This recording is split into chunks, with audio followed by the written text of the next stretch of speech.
The Louis Diaz podcast. 1, 2, 3. It's got your name on it. I know, that's unreal. Episode 55 with James Liotta. Welcome. Did you write that? I wrote it. Fantastic. I mean, it didn't write itself. Thanks for having me. My pleasure. This is unreal. This is fun. You know, this is fun. I saw this online with, with a lot of other friends and colleagues that you've interviewed. Yeah. And I'm like, yeah, I want in. Well, you've got it. I want in here. you know what? It's funny because I had this experience on New Year's where I met this like Asian girl and we were down on the Yarra and we had like an exclusive berth. A guy I know has some boats down there. Yeah. And there was people for the fireworks. People were crowding all around, but this one girl came up to me and asked, "Do you mind if I sit on your berth with you?" Because we had it cordoned off. Right. Because it was my boss's berth. He can cordon it off, right? I was like, "Yeah, for sure. Like, come and sit with us." And she was like, "You know what? Thank you so much for letting me sit with you guys. You know, it was the best experience." I said to her, "You know what? You just asked. You don't ask, you don't get." Yeah. And I think like when you say thank you for having me, I'm like, mate, you just asked, and I did. It's a thing of beauty. Yeah. To Isn't reach that, out to someone. that thing about the the universe as well? Where, you have to ask for it. Yeah. Yeah. Like if we want to get 100. really philosophical about it right away, Let's do it. Why not? If you don't ask, you don't receive. Yeah, and that's what I love about you. You just asked, and I think I've been through the very brief messages that we've had back and forth because I try not to talk to someone too much, like via text. Yeah, sure. So you keep it fresh. For now. I keep exactly. Yeah. But I'm like, I can tell there's just this real genuine, humble approach that you have. I actually want to thank you for saying that because I've always tried to remain humble no matter what levels of success come and go. I think remaining humble is the key to everything. And it's okay to have a little bit of ego just to give you that motivation. Absolutely. But there's got to be a level to that ego. And we in this business, I love that. we are nothing without the people that support us. Yeah. And so remaining humble will go longer in the long run. Yeah. By the way, I love how people just stop and look. Yeah. They'll be taking pictures and stuff. There's something about it almost feeling like a live show when you're out here with the public. It's and they've totally got, live. What's going on in People there? will come and say hi to us. That's awesome. While we're recording. That's great. They'll come and bend down and scan the QR code Good. there. I'll sell them tickets to my shows. By all means. By all means. You should have some just sitting there.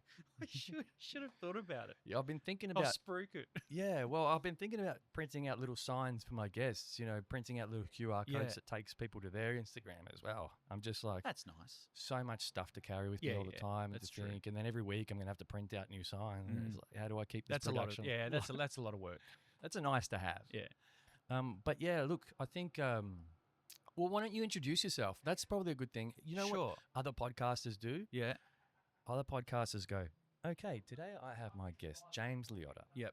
James has done, and they rattle off all the 5 minutes. Yeah, all the credits. Yeah, all of your lifelong achievements. And I'm like, mate, no. So let me do that. Why don't you do that? No, I'm not going to do that. If anyone's that bored, as I said to you, you can go to my website and check out the bio. No, I'm a comedian. You did, thank you. I'm a comedian. I work as a comedian, as an actor, and as an MC primarily. I do a lot of radio work as well, and I've been doing it for 25 years full time. And when you say to people you've been doing it full time, they go, "Oh, so are you famous?" I'm like, no, I'm not. Maybe in some circles they know me, but I don't call myself famous. And people go, "Oh, so how do you make a full-time living out of it?" I'm like, well, there are gigs out there. You don't necessarily need to be famous in inverted commas to be making a living out of it. You need to just work hard, and you have to have a little bit of luck as well. But there's that section where you create your own luck too. Yeah. Okay. So, and I think I read in the bio on your website. Yeah. It's like you started at 8 years old. I did. I started as a child performer. Yeah. Yeah. Professionally. Yeah. So I'd take time off school You and got do good TV. skin. You could still pull off a child performer. Do you reckon? Yeah, you Even got with no great hair. skin. With no hair. Thank you for noticing. Because I worked on my skin just for this podcast. I got up and went, You glow. beneath the wog hair. You pull it off. You pull it off. What's your background? Venezuela. I've been. You have? I've been. I'm jealous. I've spent a whole week in Venezuela. You're kidding. It was amazing. Really? Caracas. Caracas is the main city. Yeah, I was in capital city there. Caracas. Yeah, it was a long time ago. Was it? Went to Argentina, then went to Venezuela. What were you doing there? That's such a random place to I'll visit. I'll try to give you the brief nutshell. I actually went there for free. I was part of a group where they united young Italians from around the world. There's so many Italians there. Yes, indeed. Yes. And so Venezuela happened to be the place of that year where they were holding the conference. So I kind of went for half work, half holiday, but my trip was for free. It was an incredible experience. Yeah, wow. Yeah. That would have been awesome. It was fantastic. Venezuelan. There you go. Now you've met a Melburnian I know. Venezuelan, and I've met a Italian Melbourne. There's so many Italian Melburnians. But were you born there? I was born there. Really? Yeah. What age did you come out here? 4. Very young. Yeah, for just before my 5th birthday, and You've been back? no, I haven't been back yet. Oh. I'm teeing it up. Yeah. Yeah, I'm in That'd the be nice. process. Yeah, I mean it's Beautiful place. pretty rough there politically at the moment. It is, so, yeah. You know, I've got contact with family over there, and it's just about pulling the trigger on it. Yeah, yeah. You know, and just making it happen. I had hope a you can kid. get there. Yeah, Yeah. I will. You know, fingers crossed. Yeah, that's we it. make it to the end of 2025. Yeah. It's 2025, isn't it? Yeah. Got to check It what is, year I know. it is. Or to the end of this podcast. Yeah, yeah. We'll make it through. Look, it's quite quiet at the moment here. It gets Yeah. busy. I've already seen 3 people take photos. You have? Yeah, it's You've unreal. got great peripheral I vision. do. I do don't notice. actually. I do. You do? Yeah. I could be talking to you and I'll notice someone over there Yeah. taking wow. taking photos. It must be my contact lenses. I wear contacts. It must be the performer in you. Yeah, it is. It is a little bit because you learn to pick up on your surroundings. There's Yeah. another person taking photos right now. Oh, okay. Yeah. Oh, but behind you. Oh, right. Okay. Yeah. I'm like, Yeah. my peripheral. Anyway.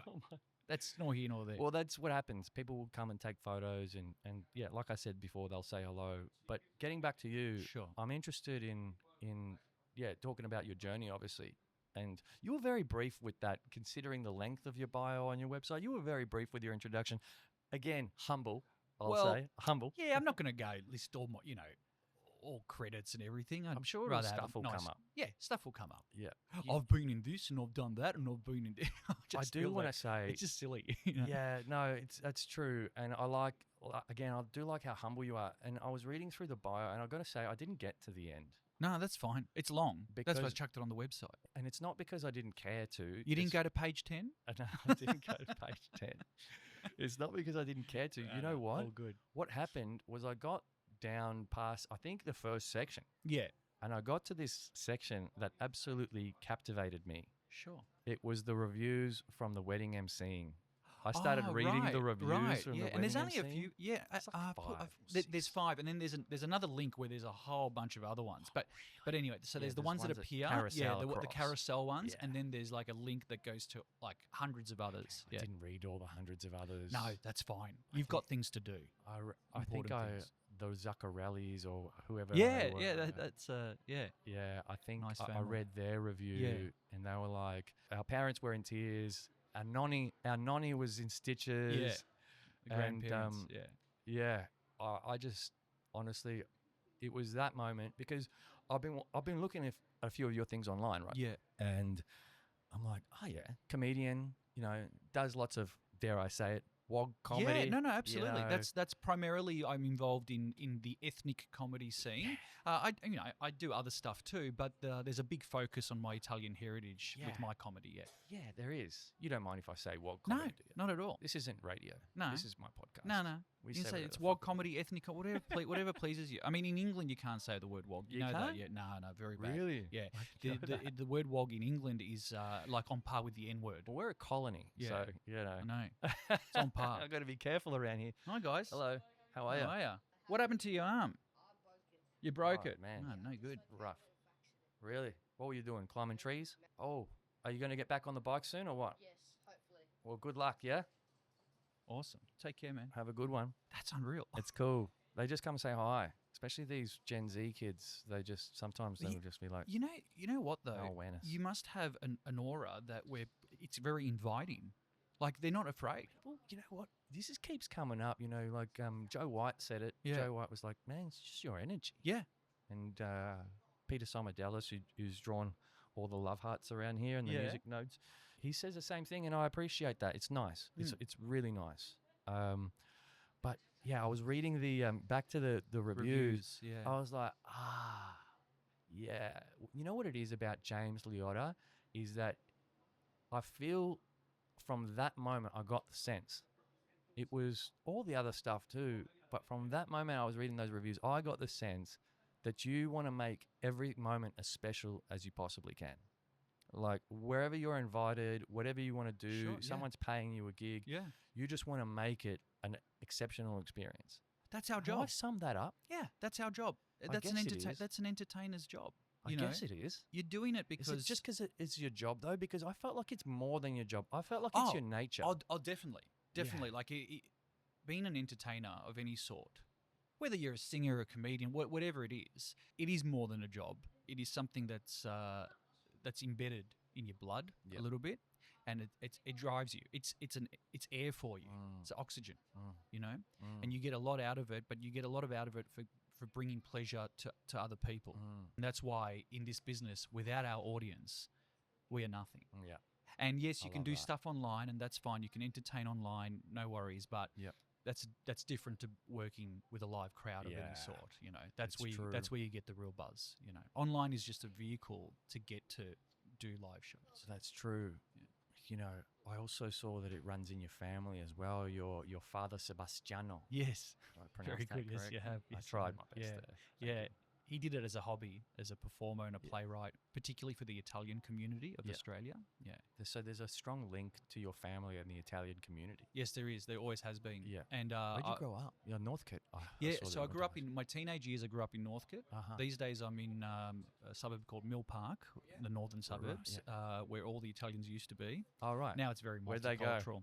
Yeah, they went everywhere. Oh, okay. Yeah, there used to be like pockets of the Melbourne area where you'd get strong focus of Italians. Yeah. And then Like there were like the Carlton. Greeks, Carlton, and then further north like Thomastown, Reservoir, Preston were very well known for Italians. All right. They're still there, but there's a lot of others now Yeah, too. yeah. My favourite new changed a lot. street, Lygon Street. Yeah. It's not a new street. just up but- the road. Yeah, I Yeah. know. But like, Yeah, you know, it's- I've kind of been a South Side guy, so you know, Right. Chaps and whatever. What are the other streets? Brunswick Street. Brunswick Street. But then Lygon's Street. Court got a little bit of well, basically a lot of people say it's not very Italian anymore. Used to be more Italian, you know. Well, so- yeah, I have noticed. yeah, some, it's lost a little bit of the Italian Italianness. flavour along the way. Yeah, But then you get the odd Lambo driving past, and you're like, no. yeah. Only when the soccer's on. Okay. Only when it's fashionable. I saw like 6 Lambos parked there the other day. I was like, what's up with Must have been an Lygon event. Street? It must have been an event for sure. Yeah. But it's interesting to me, you know, because sort of reading that bio, I was thinking, this is your life. You know, like you started at 8. How old are you now? Recently turned 42. Okay. We're a similar age. Yeah. I just turned 40. And so, you know, Welcome thank you. to the club. Oh, this is a great club, by the way. It's How a good good is club. the 40s club? Yeah, you'll start to feel aches and pains, but that's part of the 40s. No shit. You It got was it? this week. I've like got this. I just had a hernia operation. Oh, I just had this. I don't know. It's in my groin. Yeah. I'm walking around going, yeah. It's you, a 40s thing. you're so right. It's a 40s thing. But, you know, I look better than ever. Oh, I'd say you would too. You look great, mate. Yeah. So And I'm thank gonna you. I'm gonna wear it. I'm gonna wear it. Yeah, definitely. But you know, this is a whole life for you. Like your whole professional life, I think, or your whole life from the age of 8. I guess you've been a performer. Yeah. And so that's fascinating to me because you know I've had other performers on. I've had other comedians on the podcast, and you know from them, like Joe White, for Yeah. example, Great he was friend. a banker. Yeah. And then moved into comedy. Yeah. And so I think you're the first person that I've probably ever had on this podcast, maybe even ever met, that has sort of done the one career Yeah. their entire life, I Yeah. suppose. And look, And that's interesting. I to me. don't say it from any diva or ego point at Yeah. all, but it's the only job I've ever had. Yeah. And I've been lucky. I'm lucky to say that. Like Yeah. it's not an easy thing, you know. But ever since I left high school, I've always had jobs around in the entertainment business. Yeah. And they didn't always start, you know, on mic or on camera. They were behind the scenes as Yep. well. Did a lot of work behind the scenes, learning the craft and Yeah. all kinds of things. Yeah. So, yeah. But yeah, I mean, I guess it's not to bolster your ego or anything like that. It's just to say that it's actually really impressive. And you know, one of the things actually I really love Mark Manson's book, The Subtle Art of Not Giving a Fuck. Oh yeah. Can I say fuck on my own podcast? I should say fuck. Yeah. I should just say it out loud. I don't like. Why Have don't you you got? say it? Have you got a fuck? Yes. Have you got a rating? Like a No. like, Well, then I it's don't. then it's fine. I guess you just don't want to say too loud because you've got a live audience here as well. You can say it loud. I'll let you say it. You know what? You'll hear other people saying Oh, it out, really? especially in that alleyway over there. Oh, okay. Well, then if they can say it, we can say it. It's No, fine. it's funny. I'm just taking the piss a little bit because I noticed that you've been doing lots of TV and radio, like especially radio Yeah. lately. And I'm like, James, be the version that you want to be or anything, yeah. you know, that you can't be on radio. Be yourself. Oh, well, that's the great thing about, private podcasts. Like, not that they're private, everyone can listen to it, Yeah, but, it's public. that you can express yourself. Authentically. Yeah, and differently, yeah. Yeah, I do like that about this medium, and it's really important these days. Mm. We're looking to connect with people in a more genuine, authentic way. Yeah. I think going back to my point though about, because I get sidetracked a little bit. Oh, with so do I. the different little Yeah, things. so do I. We'll try and stay focused. Is that, when you meet someone who's been in a career for 34 years, there's a big evolutionary aspect to that journey that Yeah. you can't necessarily drill down on when you have a guest that's, only been doing it for 5-6 years. Like Yeah, sure. It's everyone has their journey, like you just said, and yeah, as a youngster, it's not career as such. I was only 8 years old, but I knew from a young age. Like I had an agent, a TV agent at 8. I was a child performer, and things would come up, and I'd have to take time off school from time to time and go and do like paid work. cool. Yeah. And it is kind of cool. And it wasn't like every day. It wasn't like I was in a sitcom or something, every day. Things would come up like commercials and stuff like that. Yeah. But I knew then that there was something about this that needed to be part of my life in some aspect. And so as I kept getting older, I was like, there's nothing else that appeals to me. I'm going to follow this path. That's so good to hear. It's nice. And then stand-up comedy sort of came out a lot later. It's sort of something that happened by accident. A lot of time it does happen by accident for a lot of comedians, Really? Accident? They kind of give it a go. Yeah. And they get the bug. Yeah. And then if you're lucky enough, you kind of realize, I have something to offer in this medium. And you pursue that a little bit more. But as an entertainer, sometimes you just go wherever the money is too. Like if you seem to be getting a lot more work in stand-up or this, you kind of go, right, I'm that. Gravitate towards. Yeah, you gravitate towards it, particularly if you have to make a living out of it. Yeah, you let the industry decide what it thinks you're good at. Yes, I suppose. yes, that's a good way to put it. Yeah, definitely. Rather than trying to a good way to put it. push down an avenue where, maybe you're pushing shit uphill a little bit. Yeah, that's right. It's not really your thing. Work towards your strengths, whatever that is. Yeah. Because otherwise it is like pushing shit up a hill. And something really corny that's been said a lot before is the whole, that phrase, the industry chose me instead of I chose. I've never heard that Have phrase you heard this before. phrase before? No. I've heard other I'm people. not from the industry, I guess. Oh, look, no, I've heard other people sort of say it that way. And for me, that appeals to me. I do feel that way. Yeah. Even though it is, yes, it does come off a little bit corny. The industry chose me. I didn't choose it. Yes, when you say it like that. Yeah, it does. That's right. But there is something about it because when you are doing it from a young age, that young, and you love it at that young age, there is something about it choosing you. Yeah. It was bestowed on you to do this in some fashion. Yeah. And I do feel that way. I've always felt that way. But has it ever felt like work, though, then? Look, most of I'm grinding through this. if it's a tough gig, it does. Yeah? Yeah. Okay. Look, most times than not, it's like play. Well, that's where you walk out of it going, geez, I get paid for getting up on stage for half an hour or whatever and just telling jokes. Yes. But then again, people think it's easy. And the idea of a great comedian is to make it look easy and make it look like you can do it too, but not everybody can do it. And that's the honest truth. I think that was one of the reviews or someone said something along those lines in one of the reviews, is that you just make it look so, you just do it easily or something like that. Yeah, that's right. And a lot of comedians, cop a lot of flack from people, particularly online. Anyone can get up there and tell jokes. No, they can't. Yeah. No, they can't. Well, yeah. I mean, Not anyone can get up there and tell jokes. You can probably tell jokes to your friends, yeah. but do it to 500 strangers who don't owe you anything. You're talking about a different thing. That's so true. It's so true. Strangers don't owe you a thing. No, that's right. They don't owe you nothing. I want to spend all of the next 60 minutes just talking about the weddings. No, that's... Weddings. So I MC weddings. I was transported there Yeah. by reading those reviews. Yeah, I was imagining you in there performing to those crowds. So I MC weddings. Yeah. And I MC a lot of weddings. Like these days, I get through 30 to 40 just weddings love a that. year. and I do it all over Australia. But the thing about weddings is, it's a one take. It's two people's very special night. That's it. Giving you like the power to host their night. You can't mess that up. And you can't mess that up. Now, that doesn't mean that sometimes you do a gag and it doesn't land or whatever. That's fine. It's all about recovery as well. Yep. Gags, sometimes don't land, but you have to know how to recover from that as well. Yep. So they're trusting you, and 100. You're telling them that you're not going to fuck it up. Yeah. And I hate to say it, but there's a lot of MCs out there that Really? are not great. I hear it.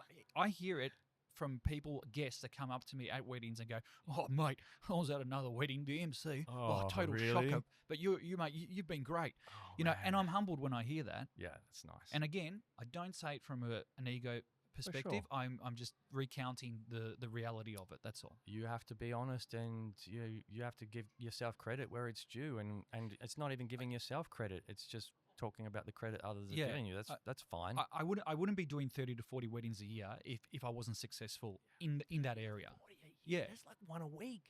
Yeah, 10 a it's a lot quarter. of weddings because sometimes you have like weekends where you're on the whole weekend. So yeah, That's winter awesome. period is always quieter for Yeah. weddings. Yeah, I was thinking about that point, that idea, that notion that, it's someone's special Yeah. day and they're trusting you. It sort of took me back to two of my favorite movies are actually wedding movies. Surprisingly, I've never been married, considering that I love wedding movies that Yeah. much. What's your favorite? It's hard. Ooh, okay. Of the two, I'm going to say The Wedding Singer is my favorite. yeah, but good Wedding Crashers is my second favorite. Yeah, they're good films. And The Weddings, it kind of reminds me of what The Wedding Singer. Yeah. You know that bit at the beginning after Yeah. he's just broken up with his girlfriend and he starts singing that song. What's that song? Oh, the slow one. Yeah, Was yeah. Bullshit. Yeah. You know that one? Yeah, yeah. And he's so He's good. heartbroken, He's yeah. so good in that role, and he's just butchering the wedding. Yeah. And I thought that could happen in real life. I mean, I've never I've heard thought stories. about it. I've heard stories. The bride's dad jumps him. I'm not going to mention names, but I've heard stories. Yeah. Of people, particularly MCs, butchering the wedding because they're not good at their job and they don't know how to read the crowd. And there's a different, like I throw in a lot of comedy at the weddings, but you've got to understand it's a family event. You're not working at the comedy club down the road. Yeah. You're not working at the pub. You can't do that material Yeah. at a wedding. You know what I mean? Like you got to do family-friendly kids stuff. there, I There's guess. kids. Yeah. There's kids. But even if there's not kids, Noners. couples. Yeah, couples have their grandparents. They got family. You can't go crude. You've got to keep it to the event that it is. And that's where I think some MCs go wrong. They just think, oh, I'm hilarious, so I'm just going to throw out anything. I think that speaks a lot to your level of professionalism, though. Oh, you got to be professional. You're doing a professional job. Yeah. So, Well, I think it's one of the advantages that you have of having done it so long, that you would have acquired. I've done a lot of MC work.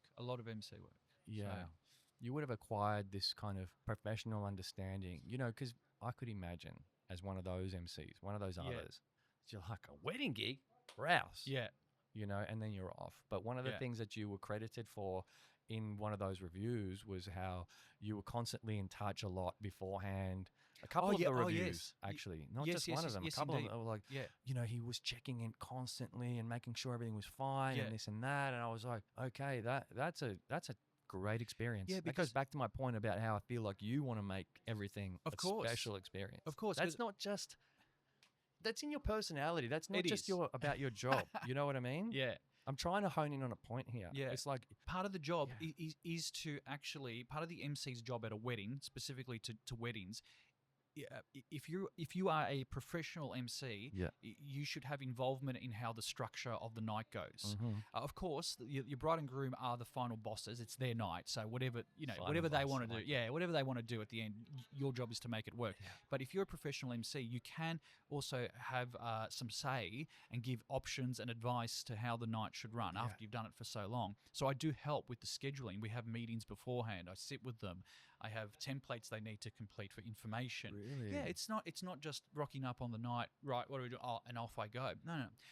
Most times than not, whatever schedule has been run has been devised by me. That's awesome. Most times than not. That's so awesome. So I love it's that. it's a big job. You're involved. You're so involved. 100%. Yeah, with the night. Yeah, with the reception night. Yeah. Yeah. You must really love it. Yeah. I mean, Oh, I do. Like it's beautiful. It's really beautiful to be part of someone's. If you've done your job correctly, you will always be remembered in these two people's lives and the guests as well. You will always have, even if I never see them again, they will remember me, and that's really special. But I guess it's memorable for you as well. And I wanted to ask about, like, has there been any sort of memorable events that you... In terms of weddings or... Well, because I know you've emceed other stuff as well. Yeah. I think the CFA, or was it someone? Heaps of stuff. Festivals, Festivals, charities, all sorts of stuff. Yeah. It's like a memorable event that really stands out to you. And it could be memorable for different reasons. Oh, look, Why don't we talk about a bad one and a good one? A bad one and a good one. Right. Look, whichever order you want. A great, I've emceed a lot of big events. Sophia Loren came down once. No way. Her Crown. She did a charity night. Italian. Yeah. She's like a. Well, she's the goddess of Italian I was going to cinema. say, Yeah, goddess. but she's a worldwide name. She's not, everyone across the world knows She's Sophia enormous. Loren. She came down years ago, and I was one of the MCs for her big gala dinner. Yeah. So there's like big things that pop up like that. That would have been such a Did you get to meet her? I met her briefly. Yeah. Briefly, yeah. Did you? She was in the room you bow the down? whole Did you bow time. down? I didn't bow Loren. down, but it's surreal. It's La surreal Dolce when you meet. Vita. Yeah, it's surreal when you meet those. And she was hot in black and white. Oh yeah, like that. Yes, she was. She was. I remember when I was 21, I was at film school. I studied film and television at Swinburne. And is that a plug for Swinburne? I might cut that out. I'm just kidding. Pay me, Swinburne. Swinburne sponsor now. And I remember we were watching heaps of classic films. Yeah. And I was like going through the classic film library, and La Dolce Vita came up, and I swear there was a bit of blood that went to my lower regions. I was like, this woman. Yeah, you and every other man. And then she was very sexy. And then you're like, oh, I wonder what she looks like today. And it was Yeah. like 40 years later, and Yeah. you're like, holy shit, she's still hot. She's still hot. Well, she's 90 or just over 90 You're now. kidding. I bet you she's still hot. And she does That's so not weird look to say. 90. She Yeah. looks younger than that. Should we just say that she's still hot? She's still hot. She's still It's hot. Sophia Loren. She's an absolute legend. Uh, So there's events that pop up like that. There's been many stuff. Look, bad ones are just ones where people are non-responsive and they were just really tough. And you get those. You get them in a comedy show, and you get them at an MC event. You get them at a wedding. I've had weddings where the guests are just really hard to break, like really hard. Do you think it was anything to do with you, or do you think in that occasion you were just like the guests weren't enjoying the wedding, didn't really want to be there, or something like look, that? it can be a mixture of things, Yeah. honestly. I don't feel like I was doing anything different than what to the energy that I give every other wedding or event in particular. Sometimes the environment plays a part. There are some really hard rooms to work as an MC as well. Really? Yeah. Just the structure of the room. Never is would have not, thought that. Oh yeah, no, definitely. There's audio issues in some rooms. There's mics that are crappy, and once you put all those into the mix, that can create hurdles in the room and they can't hear you properly, and they can't see you properly, and there's blind spots, and there's pillars, and certain rooms are not conducive to you doing Right. your job great for them. Interesting. And because I know a lot of the rooms these days, when I get a booking, I'll know straight away if I'm going to have to work harder in this room or not. So if I get certain venues, I'm like, ugh. That's the profesh. But then there are other venues I get, and I'm like, this will be a piece of This will cake. be a killer. Yeah, because the I environment. could fart in this room and it would Yeah, that's right. I try not to, but although I have walked through farts before. Have you ever walked through a fart? I have. I've been crop dusted before, and I tell you what, Yeah. I'm guilty of doing both, actually. Have you? Yeah. Yeah. Sometimes you got to let one rip, and you just go, the people behind Yeah. me. I got a mate of mine. His name's Piero. He's another comedian. He works with me sometimes. He walked through a fart once at an airport, and I still haven't told him that it was mine. So I'm going to tell him now on this podcast it was mine. And that's why I was dying with laughter, because he was like, I just walked through a fart. And he was really upset about it. I'm like, but you can't help it sometimes, 'cause you can't see it. He didn't put two and two together and be like, I'm walking right I behind think he James. assumed it was mine. And I'm like, it wasn't mine. I'm very convincing. You are. Well, I believed this you way- just then when where you said it wasn't mine. The acting skills come in to get you to... If I smell a fart while we're recording, I'm gonna. Yeah, it's you're outdoors. yeah, it could be you anyone. blow in the air. Don't So- fart, people. No farting. We're talking about farts. Oh, that's good. Yeah. Oh, that's awesome. Yeah, I think yeah, it'd be a challenge. But I mean, I guess yeah, like I said, I don't want to. I'd love to learn more about the wedding stuff, but it's there's so much to you. You know, like in that first paragraph that I read, there's so much. You know, you've done movies, independent movies, you've done short films, TV commercials. Yeah.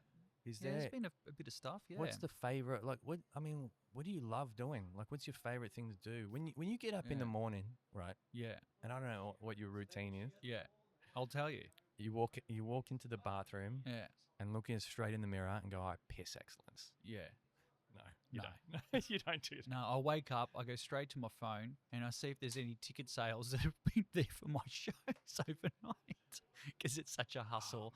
Man, It's going such a hustle. straight to the phone when you. Yeah. I can tell you're a It's- hustler. it's- oh, yeah. People go, going back to your very early point Yeah. about just asking. Yeah. So over the years, a lot of people go, how did you get that gig? I said, I asked. Give me an example of that, because we used it in Yeah. reference to this podcast. Yeah. But what's an example of like maybe a big gig that you've landed just because you've asked? Okay, so about 10 years ago, I had a lot of, I still do them, but I had a lot of like basically emceeing like tons of community festivals. You know, the ones that are run by local council?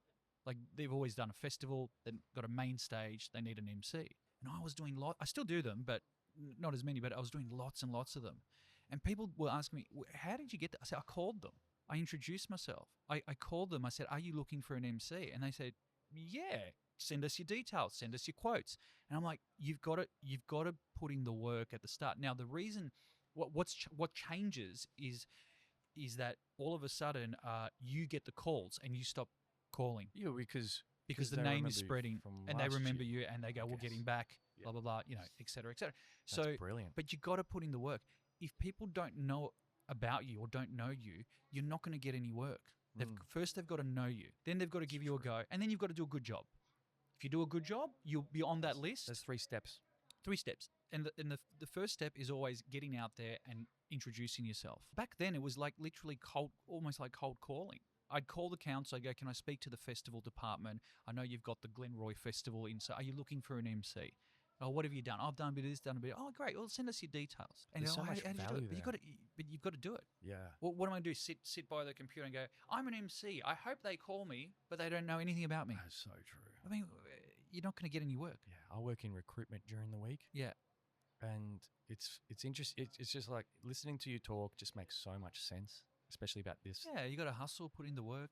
It's like people just sit around waiting for someone to call them. It's like, mate, There are lots of people that sit around just, and I'm guilty of that. no, but there are lots of people that have really great talent as well, but they don't have the hustle drive. And unfortunately, the successful people are the ones that hustle and at least hustle at the start in order to get their name out there. Because the chances of you sitting by your phone or at the computer waiting for the gods to come down and go, hey, we don't know anything about you, but we've got this amazing opportunity, they're very slim. And it's such a competitive business. The whole industry is. Even the wedding business, even the comedy business, such a competitive business that unless you get yourself out there and find your audience, find your niche, find the people that want to book you. And if you want to make a living out of it, you got to take a bit of everything. You'll take the $2,000 gig, but you'll take the $200 gig from time to time as well, because you're paying bills as well. It can't be. I wonder what these gigs are paying. Get good money for Which these ones gigs? in particular? Weddings pay very well. There's a lot of good money to be made in weddings, but again, I stand by. You have to deliver a good service.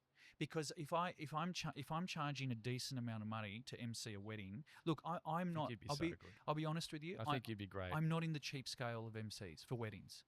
But once a bride and groom accept me and accept to pay that, I have to deliver on the night. But you I have to do. deliver. I have to deliver what they're paying for. Like they have to see the investment that they made in me for me to quote that. Yeah. Because the last thing I ever want is for a couple to go, that guy was not worth that. Oh, man. That would be.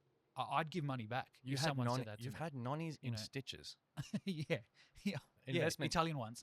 Investment. Yeah, that's right. There you go. So you Proven. have to you quote what you feel your experience is at, but you got to deliver on the night. Yeah, no, it's awesome. But shit, what was that point? I think you were making a great point about getting yourself out there. Just getting yourself out there. You got to hustle. That's it.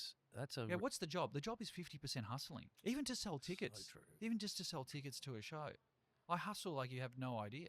Who's going to come if I don't get myself out there and tell them I'm doing a show and who's going to come? Well, you think I'm going to put it up online once and people are just going to flock to my show? It ain't going to happen. It is not going to happen. I feel like, one of the beautiful things about this podcast is whenever I get to sort of absorb the brilliance of my guests. And my guests are very diverse. You know, I have adventurers, entrepreneurs and stuff like that, comedians. And I think, I get to just take a little bit away from each one of them. Yeah. And I think this is the point. Like if I'm taking one key thing away from this conversation, I've already decided Is that hustling? that this is it. It's true. And I think it kind of proved it. I mean, when you messaged me, I kind of had this kind of almost relief for a moment that I was like, that's nice. It's nice. I felt good. It felt great to have someone message me and say, I'd love to be on your podcast. Yeah. But also the relief kicked in and was like, that's one less guest that I got to go out and find. Well, because it helps you as well. I assuming you were happy to have me on, which obviously I'm here, so you are, and I'm thankful of that. Oh, I still got to release this. It's true. You're right. It's like a game. It's like those game shows where they record like 3 months in advance, and if you win, and if they don't release it, you don't get your money. Did you know that? No.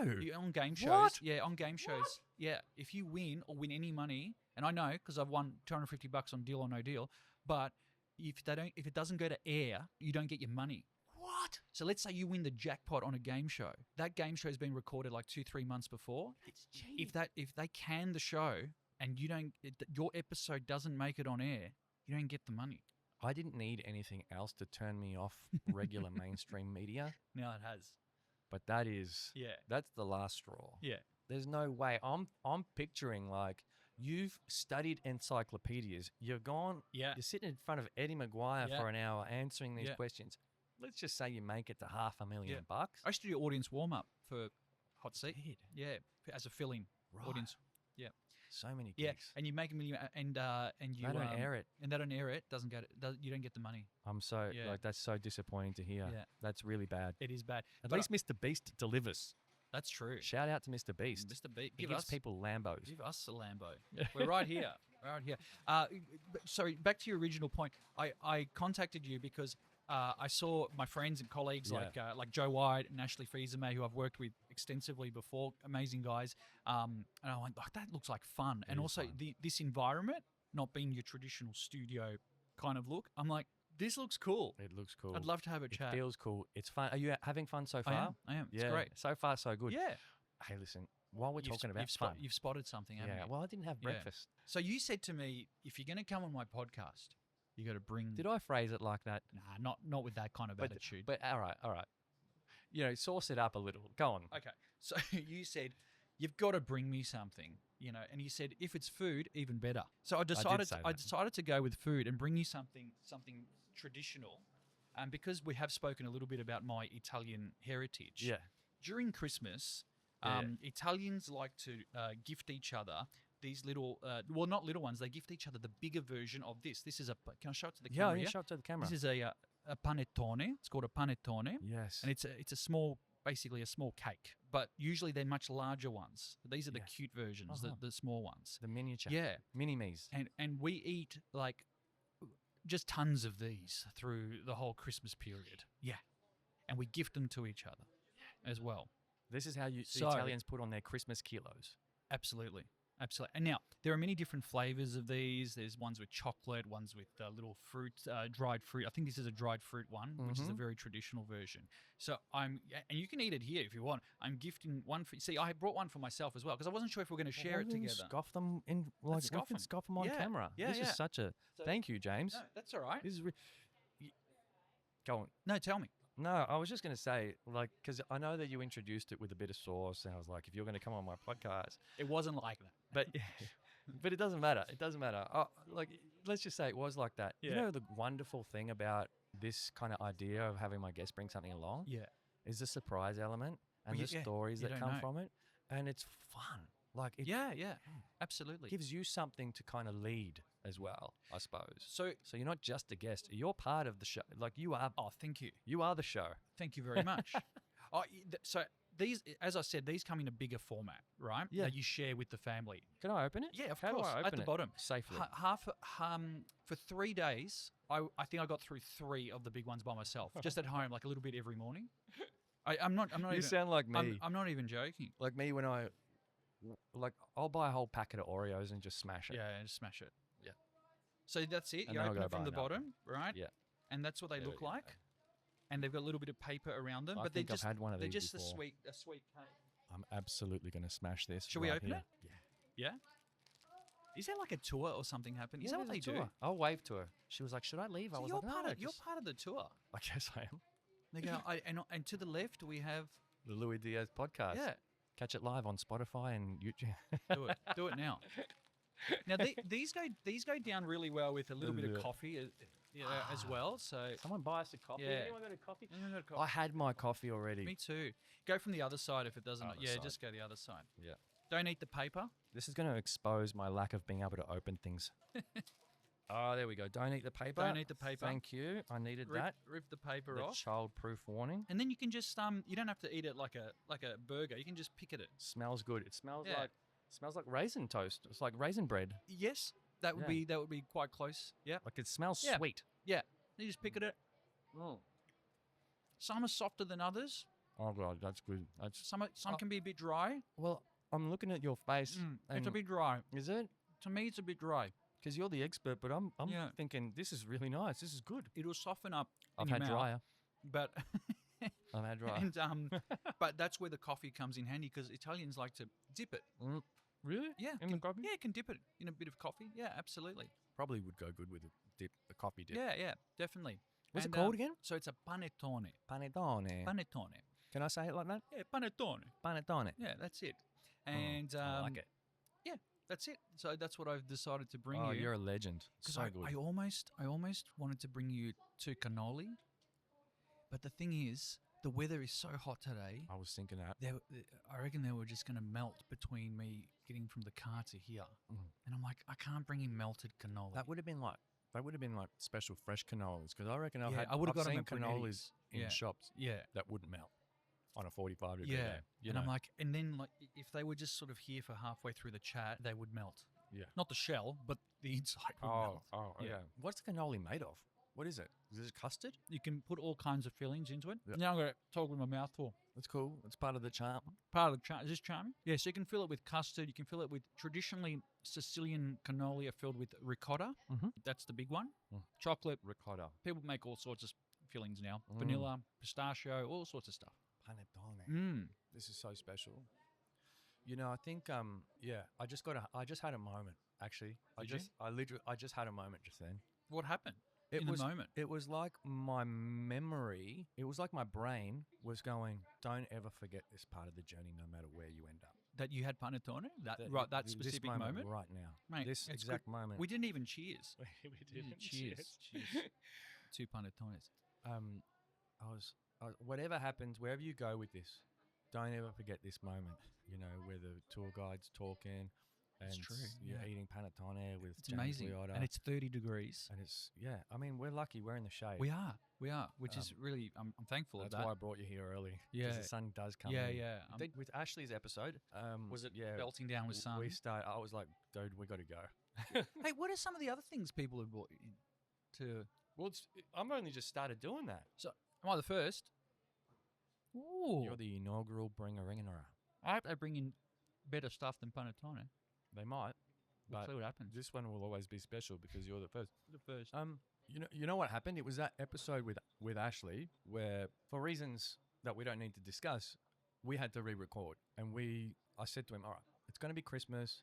Let's just make it special. What Yeah. I'm going to do is I'm going to bring in Santa hats. And Yep. I'm going to bring in tinsel, we Yep. can wear, and we can make it a thing. Yep. And then afterwards, after I released that episode and I was kind of watching it, because I watch them through just to make sure the production's kind of the qualities of where I want it to be. Yeah. I was thinking, that's really cool, actually, that you sort of did that special thing with the special someone. And I don't want it just to be, well, that's it.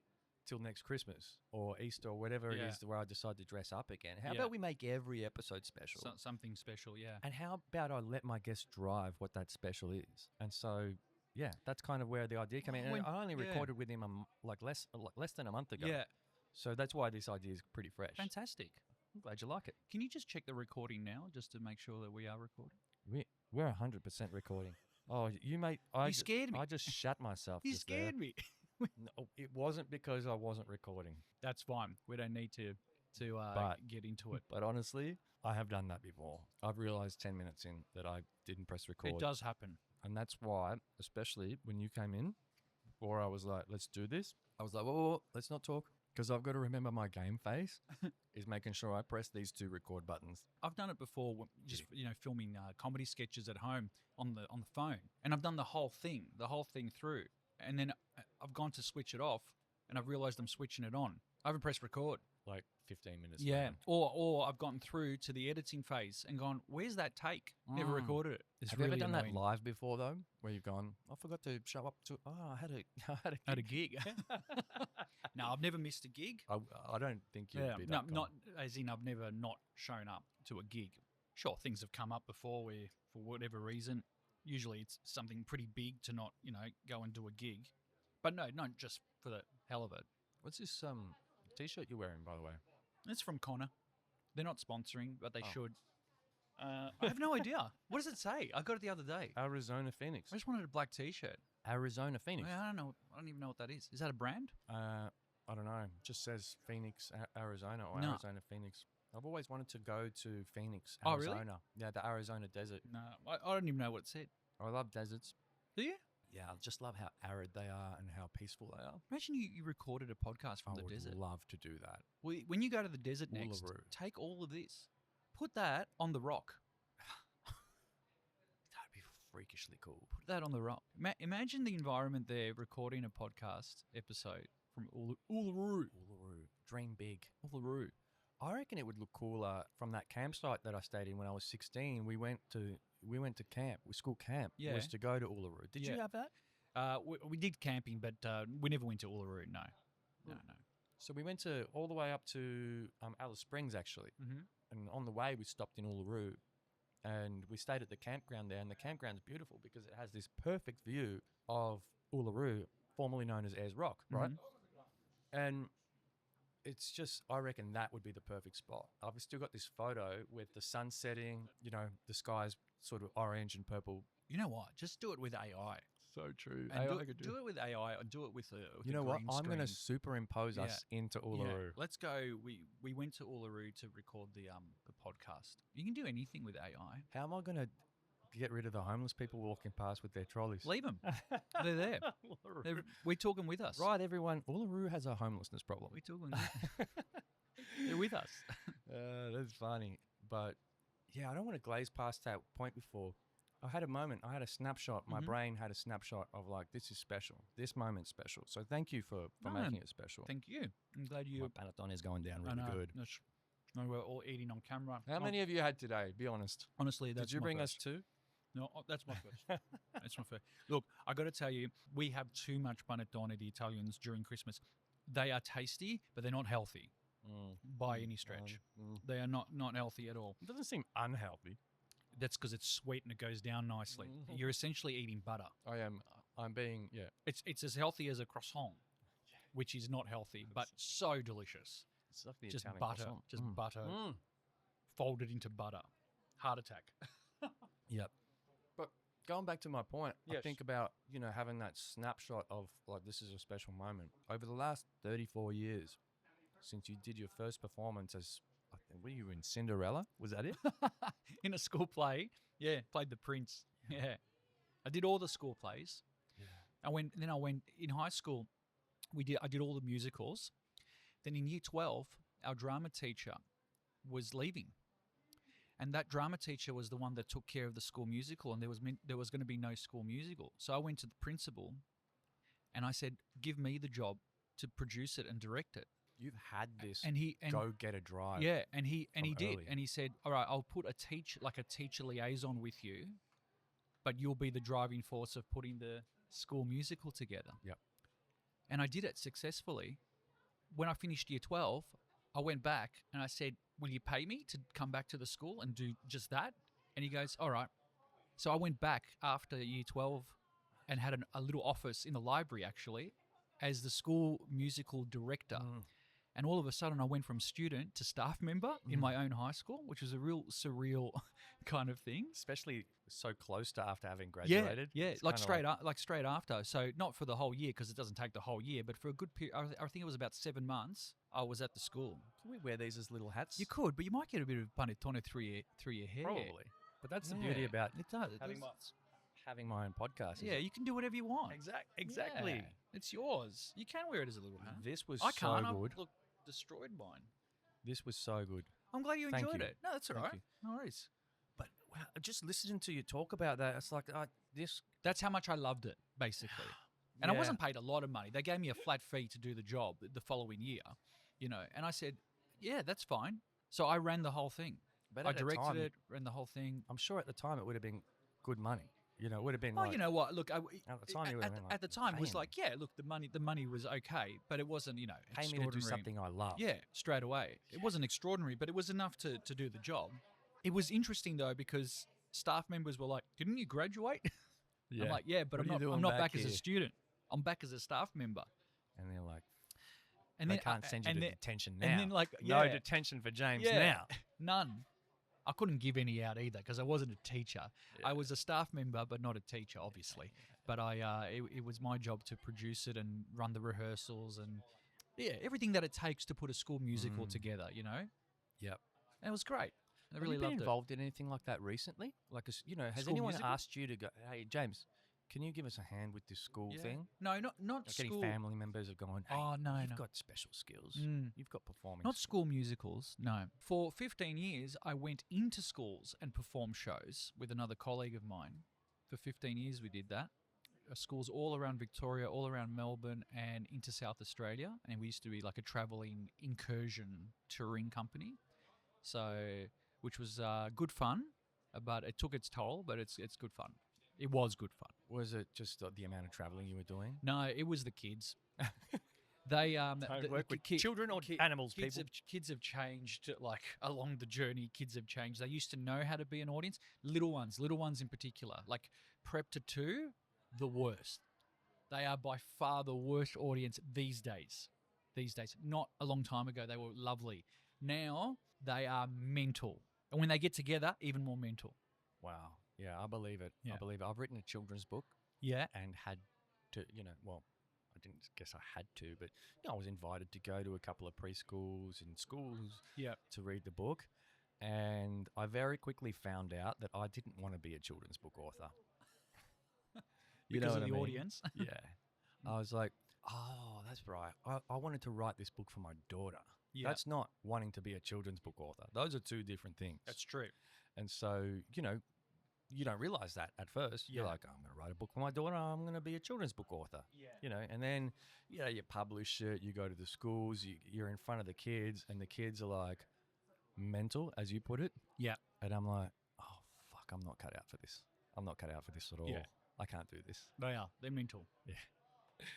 There's this weight of expectation too from the teachers, Yeah. because, the kids are in the middle. They're sort of sitting there, and the teachers and maybe even some parents are on the Yeah. peripheries, and you're doing your thing, and you get this look back at you like, now you know what it's like to be us.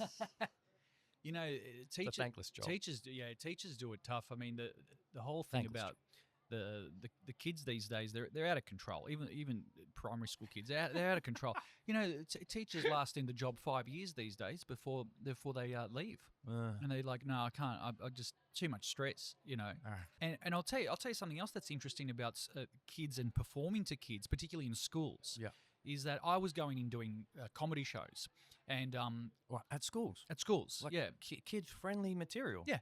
Cool. Kid-friendly material, but material that they really enjoyed. And even doing comedy in schools has changed because 15 years ago, let's call it about 15 years ago, even your grade 5, 6s were really getting into whatever you could bring to schools comedically. Then as the years progressed, we noticed that the grade 5, 6s were no longer wanting to laugh at that kind of material because they were going home and watching adult comedy, like adult material. So when you went into schools and you can't perform that kind of stuff that they're watching at home, they're like, that ain't funny. Where are the dick jokes? No, like that's seriously, like that's like they're going home watching material online and stuff where they're now influenced by adult humor. That makes sense. And you're going into school still doing your slapstick, still doing, because you're, like I said, you're in a school. You can't, there's a boundary as to how far you can go. And it's got to appeal from prep to 6. Which is tough. And it is tough, That's as tough. it is. It is. Yeah. And even for the grade 5, 6, and we got to a point where we're like, they're looking at us going, who are these bozos now? They never used to. That's interesting. Never used to. They used to be like, you guys are hilarious. You guys are hilarious. And then they changed. And I'm like, that's it. We're out, Yep. So Should we smile? We'll smile for your picture. there we go. Just got to let everyone walk by. Yeah. That's it. There we go. I love it. It's fun. People, and Yeah. this it's guy fun. got in as well. Oh, did you? When you Yeah, get in here, yeah. come on. Give us a hug. That's a really great so point. even kids are a whole different niche, I was reflecting. She wants one with us doing our thumbs up too. Okay, let's do it. Not the whole family though. Come on, we're stopping at 2. You should start charge like $2 a thumbs up. On the QR code, there's a pay ID. It's all tourists, isn't it? Yeah, a lot of domestic tourists. I mean, I've seen some notable Aussie people Yeah. walk through here. I guess because it has a reputation. Of This land. course, yeah. Beautiful. Culture Kings is also there as Yeah. well. People like to go there to buy sneakers and stuff. Yeah, So, but yeah, I was reflecting on that actually as you were talking, and I'm trying to put the why together in my head, and I'm thinking, oh yeah, because when you and I grew up, like adult comedy was only available really on television, Mm-hmm. and Yep. because of programming standards or whatever, Yep. that stuff would be on late at night when Yeah. you and I would already be in bed. Most likely, yeah. It just wasn't as easily available Yeah, in our childhood. The So availability wasn't. we stuck to our age group's material. Yeah, Give or take. Cartoons. Yeah, cartoon. We loved our cartoons. And just your general family sitcoms and stuff like that. Yeah. But now it's different. They're going. I mean, my nephew. He's 10 years old, and he's watching stuff online for sure. That's not age appropriate.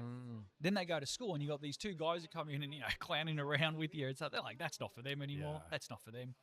And so you Yeah. get to a point where you're like, if we can't bring that humor anymore, it's time to get out. So 15 years, it was a nice span.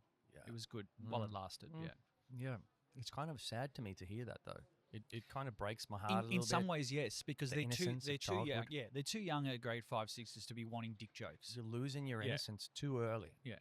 I mean, look, listen, I'm thinking back and being completely honest with myself. I was a bit out there as a kid. Yeah. We were talking dick jokes as well. Yeah, look, we were. We were talking about fannies and dicks Yeah, and bums and everything like. And We were, but we didn't see it online. I mean, we didn't have online. Yeah. And we kind of did it to us. We did it in a very innocent way. Yeah. Like That's now true. That's true. I think it's changed because of what they're exposed to. The innocence. Now I'm of not childhood. saying that they're not funny gags and stuff. I'm just saying, is it appropriate at that age? But you can't help it. That's I think what they're the watching. volume, because there would always be that bit where you were, let's just say, 10 years old, Yeah. and your parents would have the TV on, and you'd wake up in the middle of the night for some reason, and you'd sort Yeah. of be like, Yeah. You'd see something that you weren't meant to see. exactly, and then it would sort of stay with you. But there's still an innocence involved with that, and the volume that you're exposed to Yeah. was less because it was that one time Yeah. that you sort of got out of bed and you sort of snuck around. Yeah. Yeah. It wasn't every day. It wasn't every night. It wasn't No. as soon as you pick up the device out of your pocket, No, bang, it's that's right. right. there. It wasn't in your face all the time, So what Sad. the Sad. sad part about it is that they grow up thinking this is comedy, that this Yeah. is the pinnacle of comedy, because there's just so much crude stuff out there. And they grow up and they look at it and they go, this is what's funny. It's like, this can be funny, but it's not the only thing that is funny or that's comedic, is being crude and But I bet you, if you got up there at school today and the first thing you did was farted on the mic, going back to our farts, no, farts will always get a laugh. they'll laugh at everything else after that. Yeah, maybe. As long as it's got a fart in it. Just start with a fart. Yeah, everyone. No, That's farts, the point. Look, farts Start with a do- fart. Farts. That's a Wiggles do- song. do- That should be Is a it? Wiggles song. Start with a fart. To start with a fart. Do you love a fart? I love a fart. Start with a fart. There you go. Done. Can you, Wiggles, can you We're going to have to do pause this something about recording that? while we talk about getting into show business Can you together. please make that a hit? No, I love a fart. I love fart. I love fart humour and fart gags. Yeah, I think They do make they me never laugh. grow. You know what? They never grow old. No, Because they never. You're talking about the prep to grade 6s, and here's 240-something-year-olds I do love a fart laughing gag. about farts. I know. They I never, still get, laugh. they never get old. No, it's brilliant. What's that point? I think the point I was wanting to make before though is like, I'm wondering like, have you ever had that pinch me moment? Look, in terms of like work, like having certain gigs and stuff like that have popped up, or Just any time, anything that you can remember where you were like, the universe is telling me that I'm on the right track. I think you brought the universe up really early in our chat. Yeah. It's like, so obviously Look, you believe. There's been a couple of moments, yeah. They always relate to work or gigs or things that have happened. Yeah. Pinch me. This is real. The pinch me my first pinch me moment is that, so obviously I've spoken a lot about how I'm very heavily influenced with my Italian comedy and sort of, you know, working towards that kind of material. Yeah. There's we call him a legendary Italian-Australian comedian called Joe Avati. Do you know Joe Avati? I'm sure you might have heard of the name. His name. He's I'm better with faces than with names. Sure, I'm sure you'll know. He's huge. He's very big. He's very big worldwide. Hey Joe, if you're listening, good friend of mine. He's big worldwide. Massive following. You know, he's been doing it for over 30 years now. Wow. And he's just in Canada, in America. He's a hit. But he's Australian. When I was 18, his cassette was going viral, like from his album. Cassette, right? His whole show was on cassette, and it was going viral because everyone was copying it. And it was just like getting passed on in high school. You've got to listen to this guy, Joe Avati, you've got to listen to this guy. And it was all material related to, growing up as an Italo-Australian. Yeah. Anyway, cut a long story short, we're all passing around this material, and absolutely, like particularly Italians, Greeks, Maltese, Lebanese, you know, people that really related to the content. And we were just pissing ourselves. Like there was no one doing this material in Australia, not as a stand-up comic. It just didn't.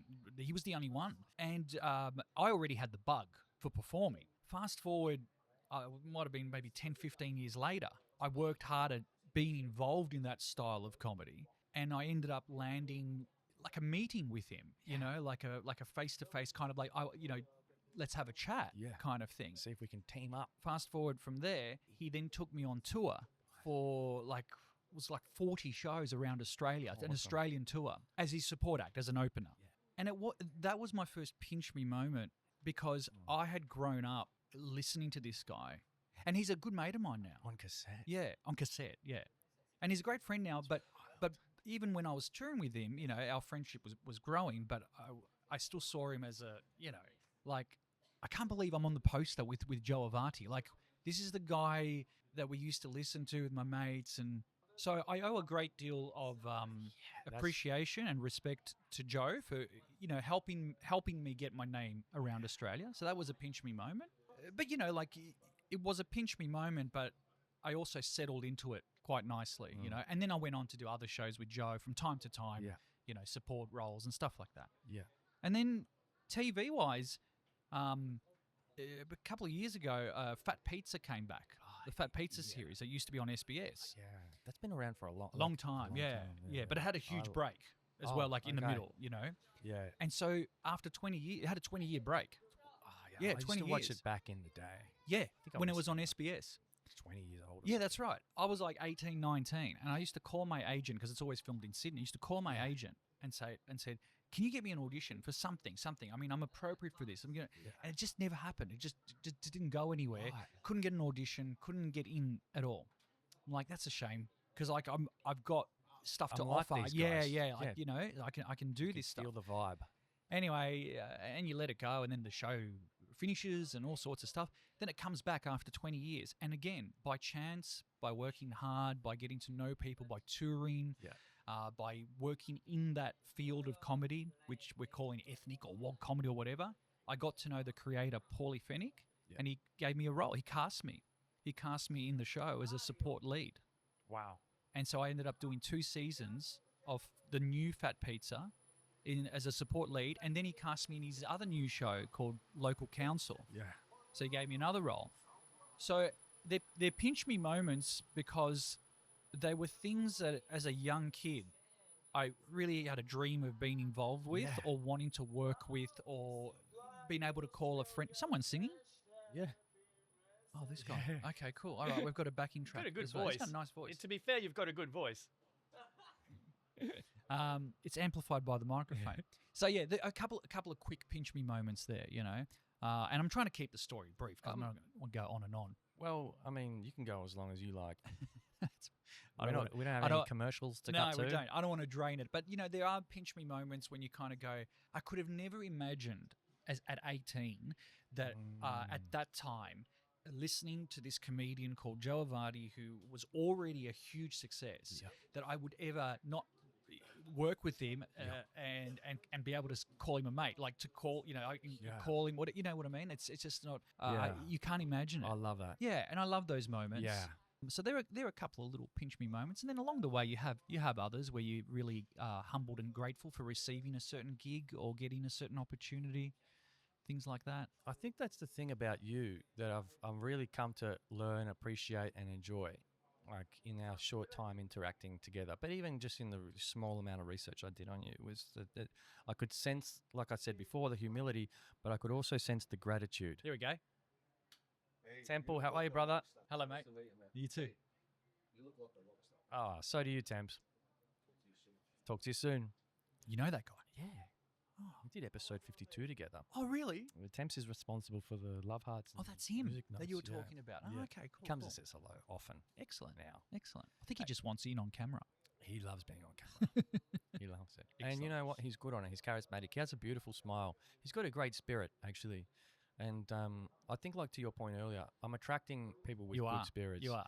Yeah, it just feels right. Yeah. You know, and I'm really enjoying this conversation. I am too. Thank you very much. Yeah, and the point I was making was that there's this layer of gratitude that I feel has been with you for a long time, that when you couple it up with the hustle that you've obviously had for a long time as well. Yeah.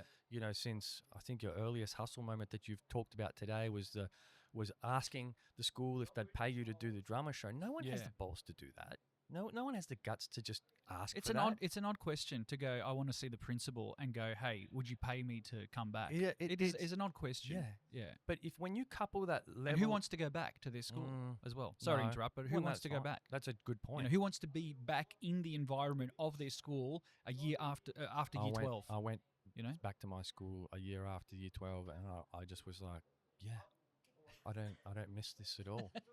You know, but you know, you couple that hustle drive with your general gratitude for things. I just think you must have you must have a special career. I think.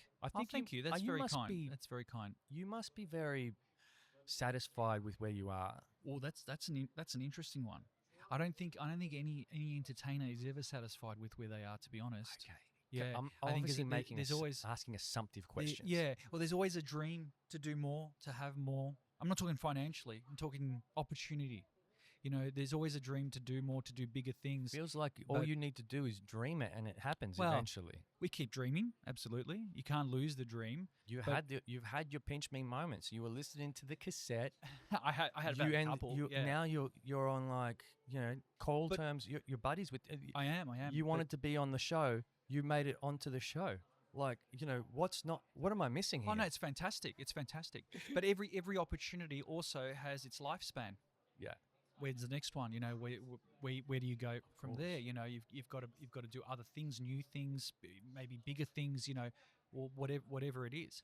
I also should point out, I recently said this in maybe it's a little bit of a rant that I had on New Year's Eve on social media. Let's call it a rant. I don't think it was a rant, but let's call it a rant. But I also said I'm not one to promote, particularly on social media, the negatives of the business. I'm not one to promote all the failures, all the rejections, because for every job that I do get, there's been 10 rejections.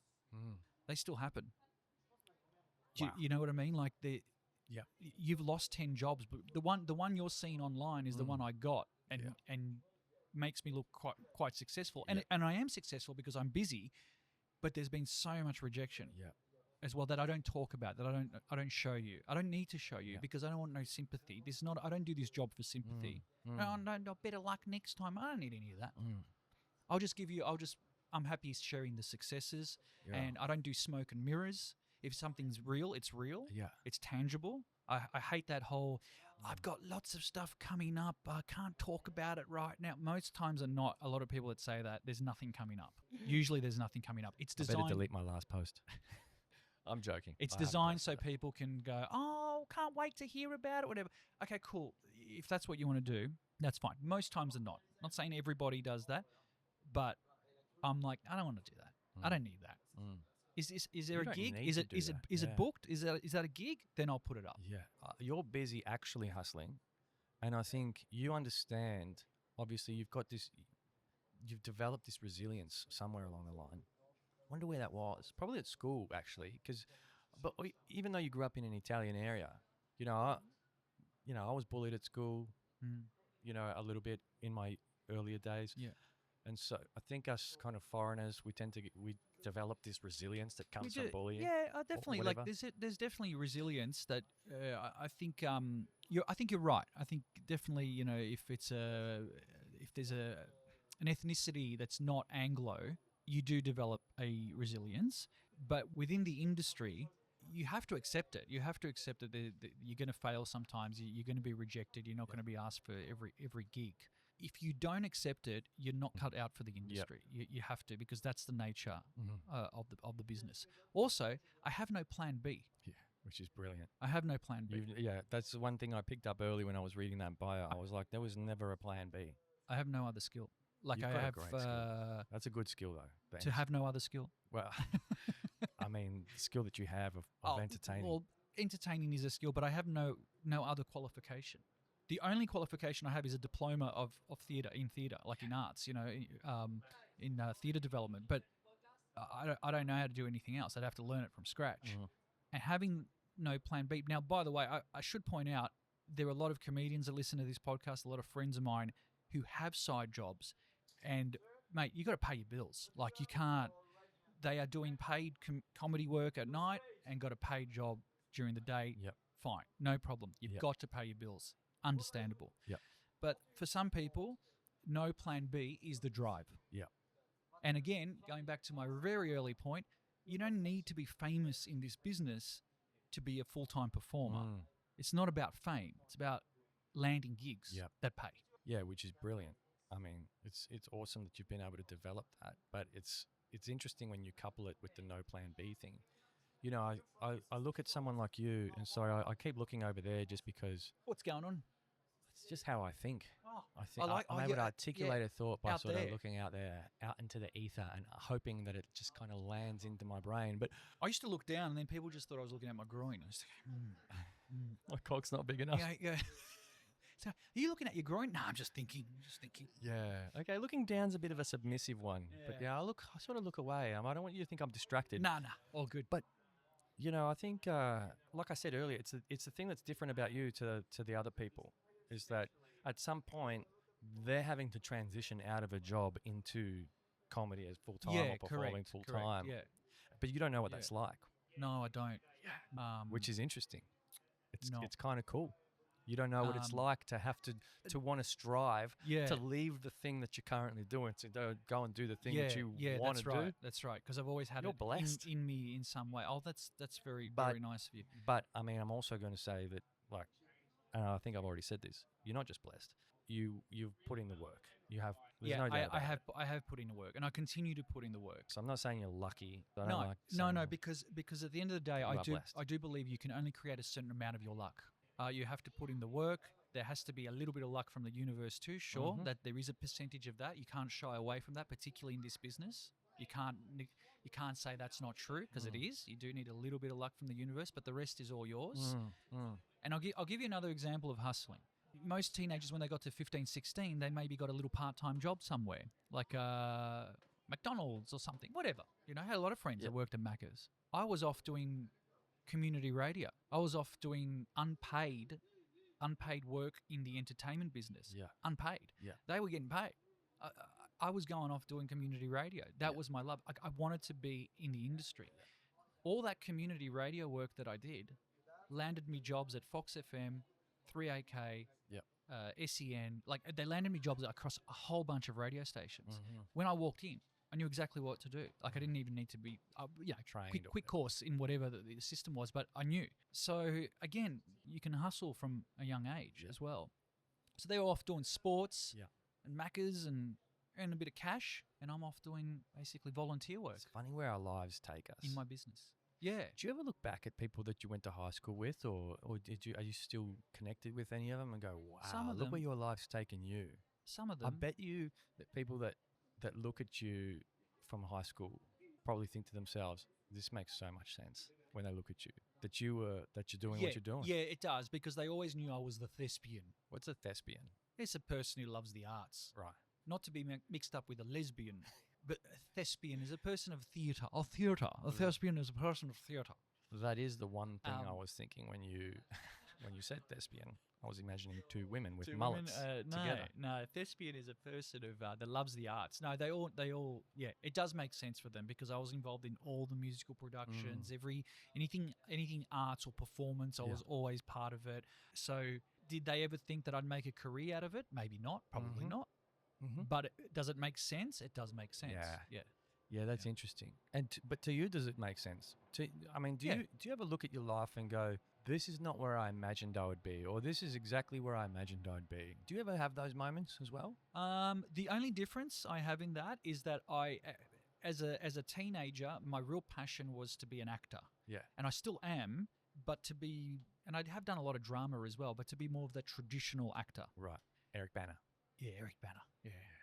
My dad played. Black Hawk Did you read that part in my bio? I did. My dad played His dad. His dad in the castle. In the castle. Um, You know what I did after I read that bit in the bio? Yeah. I went to my Amazon account and tried to see if I could watch The Castle last night. Haven't seen that in ages. It's a good film. Marbo. I thought that's where I wanted to be, like more of a traditional actor. Yep. But again, the roads take you into different areas, and mine took me through to more comedy work, which landed me in more stand-up comedy work.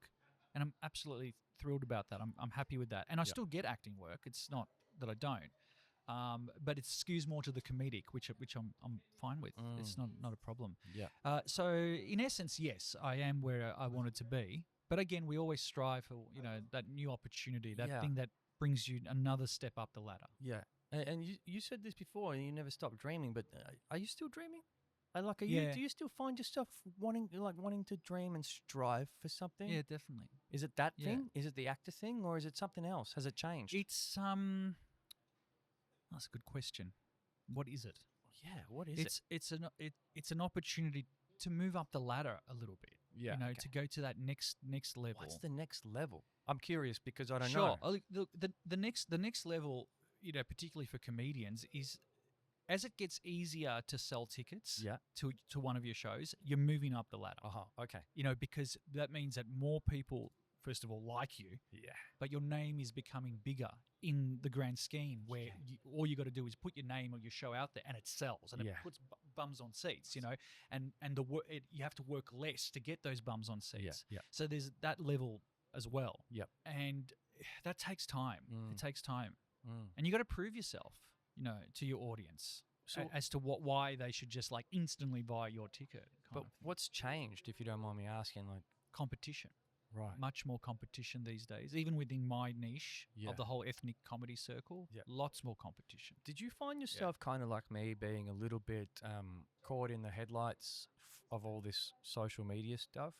I mean, when it was introduced to us, it was just kind of a thing that you used to share photos and suss out other people's photos. It grew rapidly. Yeah, but then you're kind of still sort of treating it as like like a journaling type thing, and then suddenly something clicks where you're thinking like, no, the smart people are using this as marketing tools. Yeah.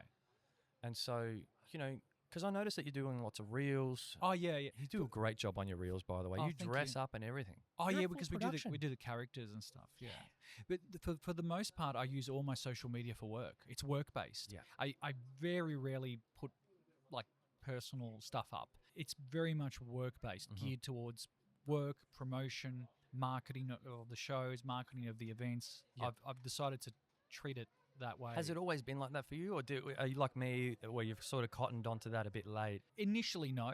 Initially, it was just like, oh yeah, on Facebook, oh yeah, Yeah. oh look, all my friends from high school are on it as well. We just put up all kinds of BS on it. Yeah. But now, I'd say for at least 10 years, it's Yeah. very driven, Yeah. always driven for work. So there's a full social strategy that you have there. Yeah, And what's definitely. talk to me a little bit about like how's your audience evolved because of it? Well, it's the reach. Yeah. It just allows you to reach more people because there are, more people find you, but also they find you from across the world. So now Oh, I that's get interesting. people from America and Canada or in England. Like, are you coming to England doing a show? And I'm like, no, I'm not, because unless you can bring me 500 people yourself, I don't have a market there yet. But it's really nice of you from all the way across the world to say, when are you coming to do a show? And I can't say the word wog there. And I can't say the word wog. No, they don't use the word wog. Not in England. No, definitely no. 100% not in England. So the reach is bigger, but it's bittersweet because it's also opened up the doors for lots of unfunny people. And that's subjective. I know that's subjective. That is subjective. It is very subjective. But there's a lot of people that they wake up and they go, I'm going to be a comedian. Yeah. I'm a comedian. Yeah.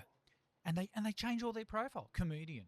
I think you need to earn the title of being comedian. I think you need to be in the business for a few years, been involved in shows, had a bit of success before earning the word comedian. Earn. Yeah. That's an interesting Yeah. idea. I don't think you to just earn it. wake up, put up a couple of funny videos that, you've started with and just brand yourself as a comedian. But that's it. I think that's it. But they do. The bar has lowered. Yeah. And the word comedian's changed as well. Yeah. Like what it traditionally used to mean is there's all forms of comedians now.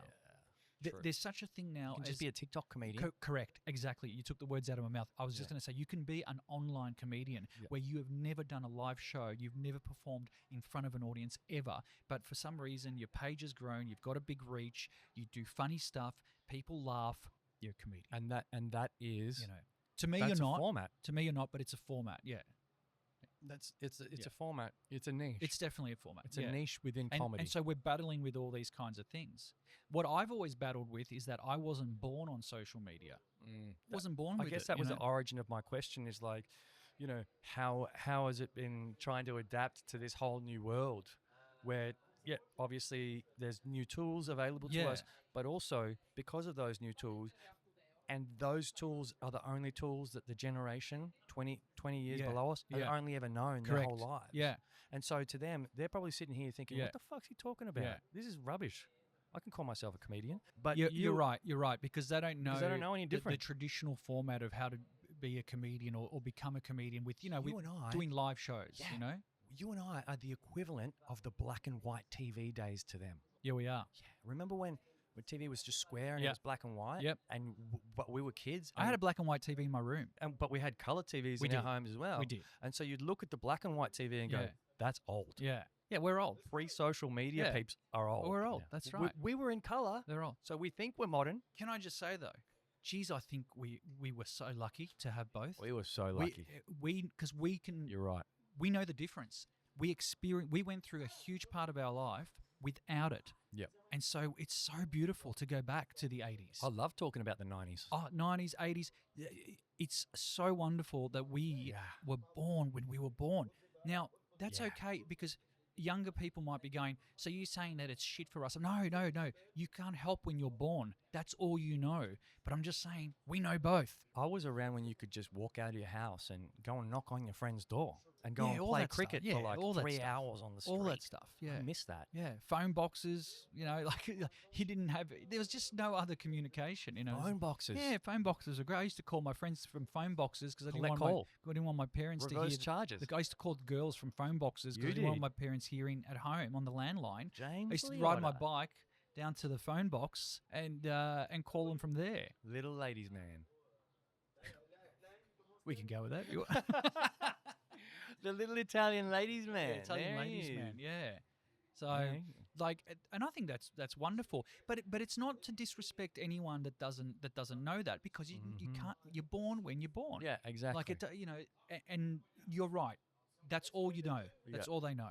So for them, this whole world of being a comedian and making people laugh or whatever, that they feel that is the way to go about it. But if you've been in the business prior to that, you have a whole different you have a more traditional outlook on how to become that or how to generate your career towards that. Yeah. You know, and this is why a lot of the time, and again, not all people, not all of them, but there are many that go from being an online comedian straight to on stage, and you can tell there's a craft that needs to be worked Developed. on. Yeah, it's just not there. Well, you know? that's a new role. That's a new role Yeah. for people. Like I think I find myself mentoring people a lot in my day job. Yeah. With stuff that's bleedingly obvious to me, but I'm like, oh no, this is because I have experience. I think there could be a role for people like us that have that old school Maybe. experience. Like tutors. Why am I putting myself in the same category as you? That's very Why not? narcissistic of me. No, it's people not. like us. People like you. People like us. Yeah. No. But We go But what I go mean, people by of our our experience. generation Yeah. that can knock on someone's door Yeah. or pick up the phone. Because I remember I was dating like 10 years ago. I was dating this girl. It was more than 10 years ago, actually. It's like 12 years ago now. I was dating this girl, and she was 10 years younger than me. And I remember I was driving us out to like the Yarra Valley, and it was spontaneous. I was like, let's see if there's any restaurants open. Can you, because I'm driving, Yeah. can you just jump on Google and look up restaurants and give them a call? And she was like, no, absolutely not. I was like, well, I'm driving, so like one of us has to call them. And She's she was like, too shy. I don't want to call them. Yeah. I don't want to call them. I want to talk. I don't want to. I don't want to. Yeah. And I was like, where does that come from? Yeah. What happened? What happened? This is such a normal, natural thing. You remember you used to pick up the phone, Yep. the one that had the rotary. dial? Yeah. Yeah. I know. We had all those at We home. had that. No. You used to have to make effort. Firstly, remember your friend's phone number. Yeah, that's right. And then go 9, yeah. 5. And God forbid you'd stuff it up. You have to start again. Start again. Like from Push the hang up yeah. button. But they were like great memories, great days. Yeah. You know, even the mere fact that we remember walking into a video store. I love nostalgia. You know, all the nostalgia. Oh, me too. Me too. I actually like when I see that stuff pop up online where they've got, you know, reels of nostalgia.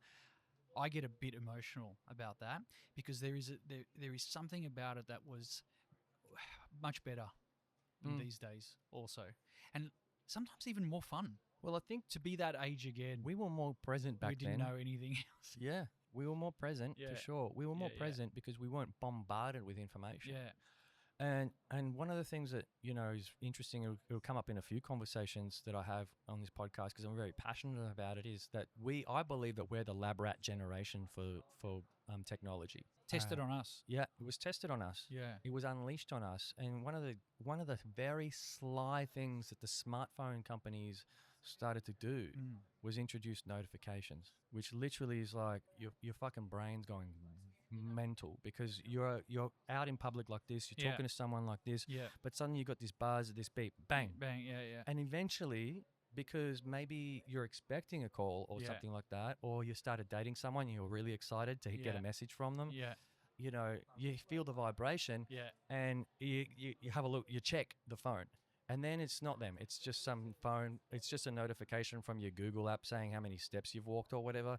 And it's not that. And then so you put your phone back in your pocket or whatever, and then you feel it buzz again. Bang. So what happened, we've been trained for our attention spans to be absolutely interrupted. Yeah. And so if we go back to the 90s, we were nothing but present. You could be thinking about the shit day that you had or something that happened or the thing that you're doing right now, nothing else. Now we can think both of those things. Yeah. Plus, oh, what's that Yeah. buzz? There's Oh, a what's lot- this notification? Oh, what's that? How many tickets have I sold? There's a lot going through. Who's going to be my sponsor? Yeah. Insert sponsor it. right here. Do it. Needs one. Needs is a strong word. You know what? Would you like one? I would love a sponsor. Well, then you need a sponsor. We need one right now. Get on. What companies have we mentioned Oh, already for free? Panettone, Panettone. the Panettone company. Panettone, Culture Kings. We mentioned culture. I'm just down Yeah. the street. I know. City of Melbourne. I need some sponsors. It'd be Um, great to transition to this full time. That's my dream as well. And to be able to do this I wish full-time. you all the best with it. Oh, I appreciate I wish that. you all the best with it. I feel like your well wishes mean a lot because Oh, of that's where you've come from and how you've managed to pull your It's career very together. kind. You can Oh. only just keep going. What advice do you have for me? I wonder. You know, I'm a fairly. I'm still looking for advice myself. I'm still happy to take advice myself. We can mentor others at no matter what stage of life we're at. Advice in a particular area, or with just this project. with the podcasting? Yeah. Well, I mean, there's, like I said before, there's going to be takeaways from but this conversation. You know what? Just like the comedy world, you are in a very competitive I know. business as well, because every second person has got a podcast I'm now. up for it, man. Doesn't mean every second podcast is great. Just saying know. every second person has got a podcast. I know. All you can keep doing is just keep going, because success comes with the continuation of things. You know, like if you give it up, I know. the guarantee is you ain't gonna make it if you give it up. You know, Yep. that's the guarantee. But do exactly what you're doing. Be different, which you are. That's what attracted me to your chat. We didn't know each other before I reached out, and what attracted me was like, this is cool. Yeah. This is really cool. It is cool. It's outdoors. It's like people stop. People are watching. People. Singing. I like the chat as well. I really enjoyed the chats I'm that I was enjoying it listening to, and I was like, Oh, yeah? yeah, particularly with Joe White and Ashley Fiesermay. I'm like, oh, I'm really enjoying the chats. So They're authentic guys. yeah, and I'm like, that's the kind of chat I like, because it's therapeutic. Yeah, it is. As well. It is like therapy. Yeah, it's therapeutic. There's free therapy. Yeah, that's true. And be different, and you are being different, and hopefully you keep capturing the attention, you know, of more people that listen. That means a lot. Have great guests on. Thank you very much. Insert great guest. Thank you very much. Thank you very much. No, but have great guests on, because that's what pushes it out as well. Even that comes even from doing radio. My radio shows, I can develop an audience for them simply by the guests I have on, because those guests are the ones that are going to push it out and go, hey, today I'm on with James Liotta on this and this and that, whatever. So it's your guests that push it out as well. Yeah, that's true. I mean, I have noticed that. There's been a change in the reach and everything since I've shifted this podcast. It's been evolving. And I think 2023 was a big year where I was just interviewing anyone online from anywhere in the world. And I was like, every episode was going out in like 30 countries. Yeah. But then since I started doing, I want to do it back in person again. And I'm going to focus on, people that I guess are just here in Melbourne, I suppose. Back in person is always the way to go. It's so much better. Yeah. But the audience is like now just honed right in on Australia again. Right. Australia, New Zealand, Canada, Are you happy? UK. Are you okay with that? I'm okay with it for now, for yeah. sure. Yeah. I mean, it's part of the process. It's part of the evolution. That's right. But one of the things that I needed to do was to make this fun again. Yeah. You know, not make it work again. Yeah. And I feel like being online, you know, on a Zoom call with someone makes it feel like work. Yeah, it does. You know what I mean? It does. Because it's so isolating. You just Yeah. hang up and, oh, wow, that was a great conversation, but it's over now. Whereas here, you know, like you said, there's something different about this. No, this is fun. And so I've never recorded a podcast in this sort of fashion before. And you might never again. Yeah, You'll be back. maybe not. You'll be back. Maybe not. Let's do this again sometime. Yeah, I'd love to. But I think When's this going out? no Do we one's know? got the balls When's to this? do this. When's this episode's going out roughly? From the time About we're maybe recording today. Couple of weeks. Couple of weeks. Yeah, so before the end of Jan. Oh, there goes my phone. Yeah, I've got another recording this afternoon, so I'm going to have to change my sweaty shirt. Yeah, I'm going to do the same. I I'm didn't off to bring the a spare. airport after this, actually. Nice. Yeah, I've got Where are you a off to? gig in Adelaide tomorrow. What, a wedding? No, actually, it's a festival. Cool. So I'm just performing in the evening on stage. And so what does it involve? Oh, it's an Italian festival. Nice. So I'm doing a set on And stage at 7:30. And then 7:30 to like, what, 8:30? It's just a half hour. Half yeah. hour set and then bang, off? Yeah, I'll leave the next day. Yeah. So you're going to enjoy the night, enjoy the festival? Yeah. I got a lot of friends in Adelaide, so I know a lot of people in Adelaide. Beautiful. So since this is going out in a couple of weeks, I'll hustle now and let people know to get tickets to my shows. Oh, absolutely. Go to my website. No, you're allowed. The I was going to ask. The one with the reviews on it. I was going to ask, you know, is there anything you want to Let's talk do about? it properly. Go ask me. Well, forget it. You already started, Okay, so go. I'll keep going. Hey, I'm doing shows around Australia. Go to my website, jamesliotta.com.au, and grab tickets now. And it's a great show. And the show's called Mum Is Not Happy. Oh, okay. And it's my tour. It's from last year. I'm just bringing back a few more shows You this year. dress up as a lady So- for that? An old lady? Yeah, not the whole show. That's my opener. Is me dressed up as Maria, Mama Nonna figure. Oh, man. And it's a fun show. Everybody's welcome. That's I the other laughed thing. my ass off You when I saw that. do not have to be Italian to enjoy the show.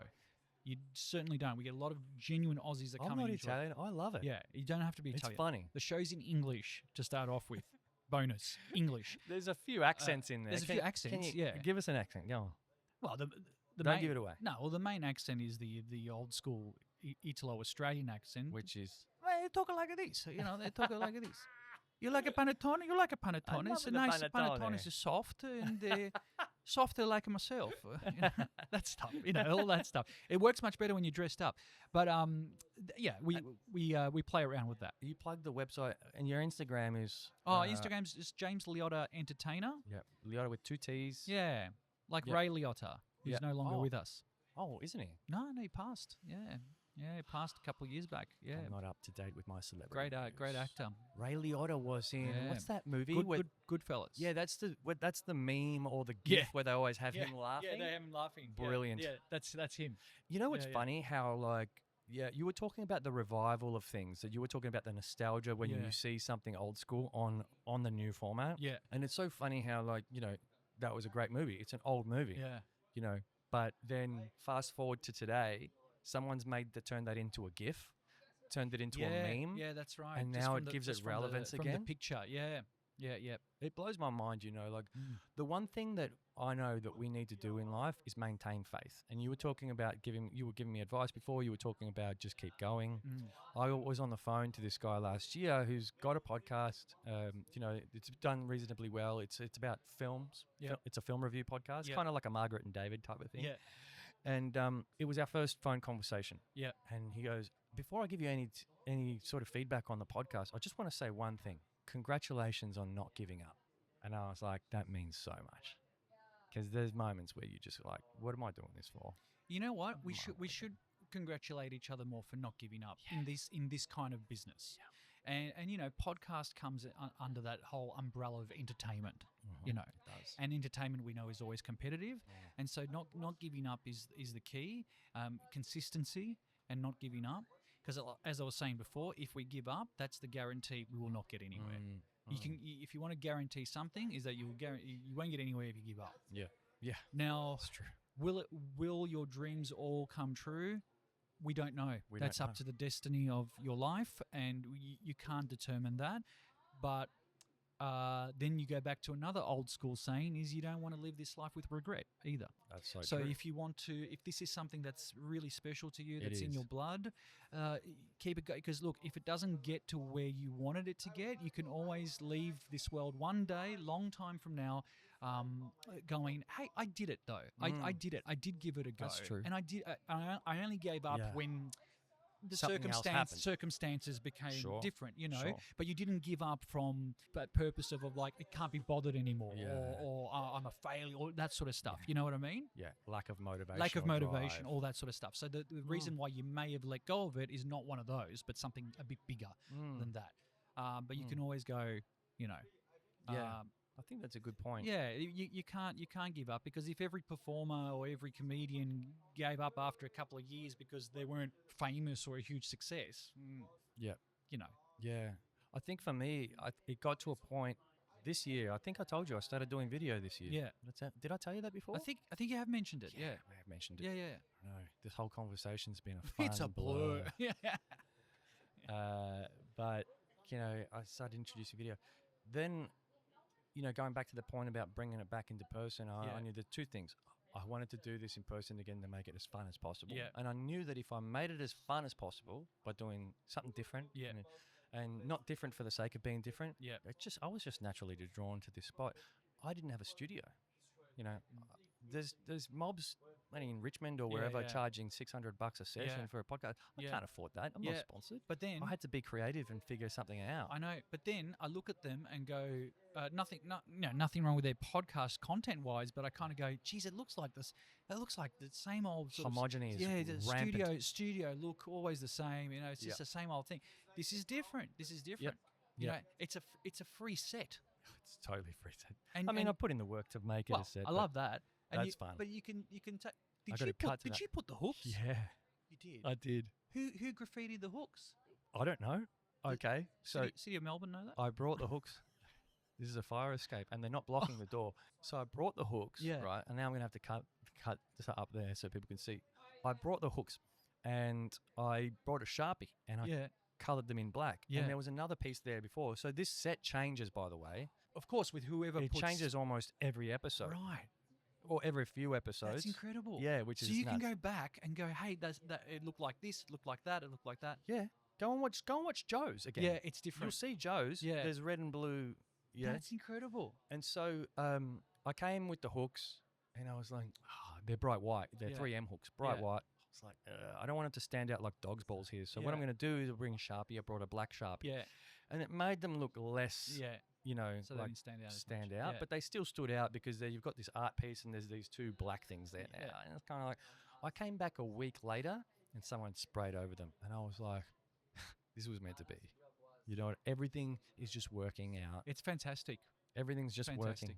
And that's kind of why I asked, you know, like, have you seen, you know, have there been clues along the way that you know you're on the right track? Because there's a bit of self-reflection in that Yeah. question of like, you know, when things just work and they Yeah. just click, you know, like, oh, this is meant to be. I've got to keep going. You know, from the comedian perspective or from the entertainer perspective, one of the clues that you get that you are on the right track is when you get strangers, people that don't owe you anything, that don't need to do this for you, are the ones that come up to you or connect with you online, or and even personally, like send you messages saying how much they love your work, how you know you made them laugh, whatever the case is. These people, you're not paying them. They don't owe you anything. They don't have to do that. Then if you start to get an influx of that, you kind of go, well, maybe, you know, I am on the right track. Because let's face it, That's you've- nice. support from your friends is needed, but also friends can be very, yeah, good on you, mate, yeah, good on you, you know. Well, it's funny because I You was, need that too, but yeah. strangers are different. No, I read an article once that said if you start a podcast, your family and friends won't be listening to it. No, they're the last ones to Yeah. probably listen. Yeah. Yeah. And so that's not necessarily true. There is one like very close family friend member who Yeah. who listens. Okay. Won't be everybody, of course. But I was like, yeah, you've got to start from absolutely zero. It really is the strangers in your life that need to love what you do. Because friends and Yeah. family, to a degree, will support you even if you're shit.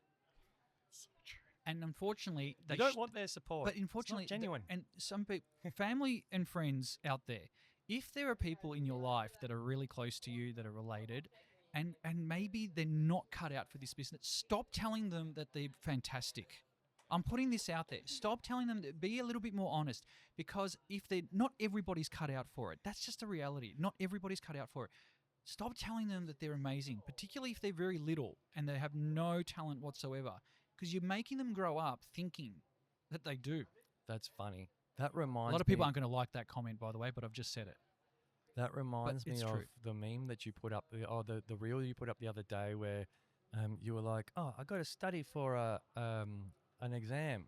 Was it something you put up the other day? I'm not even sure. Maybe it was just something I saw through your. I'm trying to think through of your timeline. what sketch. It yeah. was Mum, I got to study for the yeah, engineering exam, and she's like, Yeah, probably not for you. yeah, Yeah, that was I was making a mockery out of the Neighbours soap opera, and if it was a little bit more ethnic, that's right. yeah, I was just doing like scenes of that. Yeah, or maybe it is too Yeah. hard for you, Yeah. son. Stop, you know. Look, I've got to tell you, that's one thing WOG parents never did. If they saw their kid not like try something that they were shit at, they would just be like, "You're not good. You're not good." You know. Don't do That's that. You great. can't do that. That's- You're not good. That's great. But at least the kid didn't grow up thinking they were good. No participation awards. You're good at something else. You're good at something else. Yeah. You know? Yeah, well, We're- you we're won't all- find what that something else is. Correct. If you keep getting told. So I'm being a bit flippant with that comment, but Yeah, there is a little bit that there is some truth in that Yeah. as well. So strangers is where you want. If you can make strangers come Yeah. up to you and go, "I really love your work," Yeah. then maybe you are on the right track. You know. I love that. I love that. And that's what I've always loved about it. And that's why I know we have to close soon, but going back to weddings, there's a lot of people in the wedding business that ask for reviews, and they, "Oh, can you give me a review, please?" and then put it up online.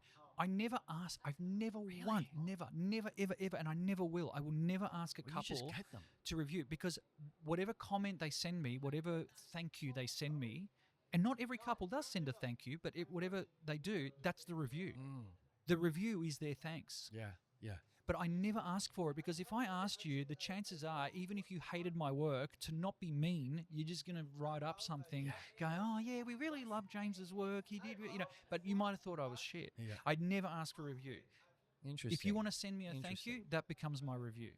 That's it. Yeah. Like I Interesting. never, but some people do. You Yeah. know. I used to ask for reviews when I did skateboarding lessons. I used to do them for free. I did them for free for a Yeah. whole summer. And I used to say to people, lesson's free. Yeah. All I ask is that you give me a review. Yeah. That's it. Something to Okay. remember this lesson by. But and then the thing There is, is some differences there. I mean, for There's starters, you're different- doing a free job as Exactly. well. You know, you're doing a free job. that was my payment, is to get a review. Yeah, exactly. But you know, you're getting paid for something. I'm like, nah, I don't want. I'm not going to go back and go. Could you give me a review, please? Like, no. I trust my work. I believe like I've that. already. I don't even need the review. I believe I've already done the good job for you. You know. If you want to send me a thank you, I'm going to put that in the review, sort of like, and that comes from like the person, you know, That's the true. client. It's So, authentic. Yeah, it's authentic. It's self-motivated review. Correct. Mm. Correct. Yeah, And you know it's real. that's right. I'm pretty sure Yeah. all my reviews Yeah. were real. You know, they felt really real when I read them, and I was lucky I asked Yeah, for them great. because later on I was allowed to actually be on Airbnb as, Yeah. as an experience host, where I charged a lot of money for a skate Well, lesson. but fantastic. But you Thanks see, to the reviews that I asked exactly. for free. But they were a lead up Yeah. to getting that kind That's of true. job. And again, I go back to the fact that you were doing those for free too. yeah. So the review is needed because you've got to get something back. Yeah. You know, so that's okay. Yeah. I believe that's fine. You know. Yeah. Hey, this has been so good, man. I've really enjoyed it. Yeah? Thank you for having me. Oh, It's been a wonderful chat. Thank you for the panettone. I'm not no worries at all. I'm not sure it's a long chat, so I'm not sure if it'll all go to to edit or but I ain't cutting anything. fantastic. I'll barely cut it. So whoever's listening, just settle yourselves in for 4 hours because it's a It's an hour and 55 Oh minutes. wow. It'll probably It's a long come down chat. to an hour and 50 or 45. that's just with, fine. I tighten it up, Yeah, lovely. but I don't cut anything out. No, lovely. Thanks I for think having that's me. part of the thing about doing this format is, Yeah. you know, it's less edited, it's more authentic, Yeah. and we need to keep it that way. Sure. But you know, it's been a real privilege. You know, I was reflecting earlier. I was like, that's a big word, but thank you for having me. well, it is. You know, I love all my guests. You know, Of so I'm not course. just throwing flattery out. It's always a privilege to sit here and record with someone that wants to give me 2 hours of their time and share real, genuine connection Yeah. between two strangers who've never met. Yeah. Have a conversation about the things that light us up in our Yeah. lives. Yep. The journey, where we started, where we've been. Mm. You know, share insights with each other and our audience. Yeah, it's wonderful. You know, like there's so much, especially that younger generation. They don't like calling. They don't like talking on the phone. No. They just sort of sit there on the sly and listen. You don't even know that they're listening, but they take things in from the things that you share. Mm. And I just have a feeling that you don't get the opportunity maybe to share as much of this kind of stuff on the traditional formats, Oh, definitely. Yeah. which is Yeah, why I it's love geared, it. It's geared towards a different way. I mean, it's Yeah. it's radio in traditional format of radio. It's not really a conversation about of you. yeah. So it's really great. I do your job. I interview guests. Yeah. You know, instead. Well, been great to have you in the interviewee seat. I don't call it an interviewee. You know what? It's been a chat between two blokes. It has, and now you can come on my radio show on Inner FM Do you want to do that? on a Wednesday night. Should I? Yeah, I should. yeah, 100%. That'd be fun. We'll tee it up. I haven't been on radio since 2006. It was Plenty Valley FM. I'm a walk away from Plenty Valley. Really? FM. Yeah, I know Plenty Valley There really you well. go. Yeah, I've done many interviews there. I can't remember the guy Yeah. who. Oh, I don't remember the guy either. It was Yeah. one of the shows I was on. Yeah. But we'll organise it, and Let's that way tee it up. we can give the podcast a plug as well Why not? on radio. What? Yeah. That would be special. Yeah, that's fine. You know what? You've been so helpful. You've been like staring at the camera and telling those sponsors. Sponsors. I've done the sponsorship. I've got you on the radio. I've done my own plugs, and I've probably also said some stuff where people have gone, "Oh, you can't say that," Yeah, me too. Me too. but Whoops. I already did. So Yeah. Well, James Liotta, it's been such a privilege. Like I said before, I think you're a great human. Thank you for reaching out to me and Thanks, wanting mate. to be part of this journey. yeah, lovely. And again, everyone, go to jamesliotta.com.au. .com.au. Don't forget the Don't AU. forget the AU. Won't take you there otherwise. Yeah, you know, every day. Yeah. These days we just click links, so I forgot. Was I there a know. .com? I know. Go to the website. If you're local, buy tickets to the show. Where are the shows going to be? He's doing around Yeah, Australia? because I did a national tour last year, so these are just some return shows. So Right. I've got 2 in Melbourne, Yeah. 1 in Sydney, 1 in Canberra, and I'm doing 1 in Geelong Okay. as well. G-Town. All between April and July, that period. But, you got to get your tickets now. You've got to show your support early and commit to the tickets. And will people be able to find you at the Melbourne International Comedy Festival? No, I do have other shows that I'm doing through that period. Yeah. But it's not part of the festival. Right. Okay. Yeah. They're independently produced. Okay. Yeah. So if you want to see James, you're not going to catch him at the festival. You have to. No, not at the festival. But the festival's everywhere. Like, it's in there's even toilets that run in shows here in Melbourne. There's 700 shows. Probably There's true. 700 shows in the festival. True. I'm 701, and I'm not part of the festival. Go to the toilet block go on to the toilet corner block, of I know. Elizabeth Street Yeah. and Burke. Is that Yeah. one where you go down the stairs? Yeah, that's one. There'll probably be a and show there'll be in a comic there, down and it'll probably be sold out because it only fits 4 people. So it's like, I love these rooms. They go sold out, sold out. How many does it fit? 15. Well, I'm trying to sell out a 500 seater. It's different. It's not. It's harder. There are different tiers of sold out. Exactly.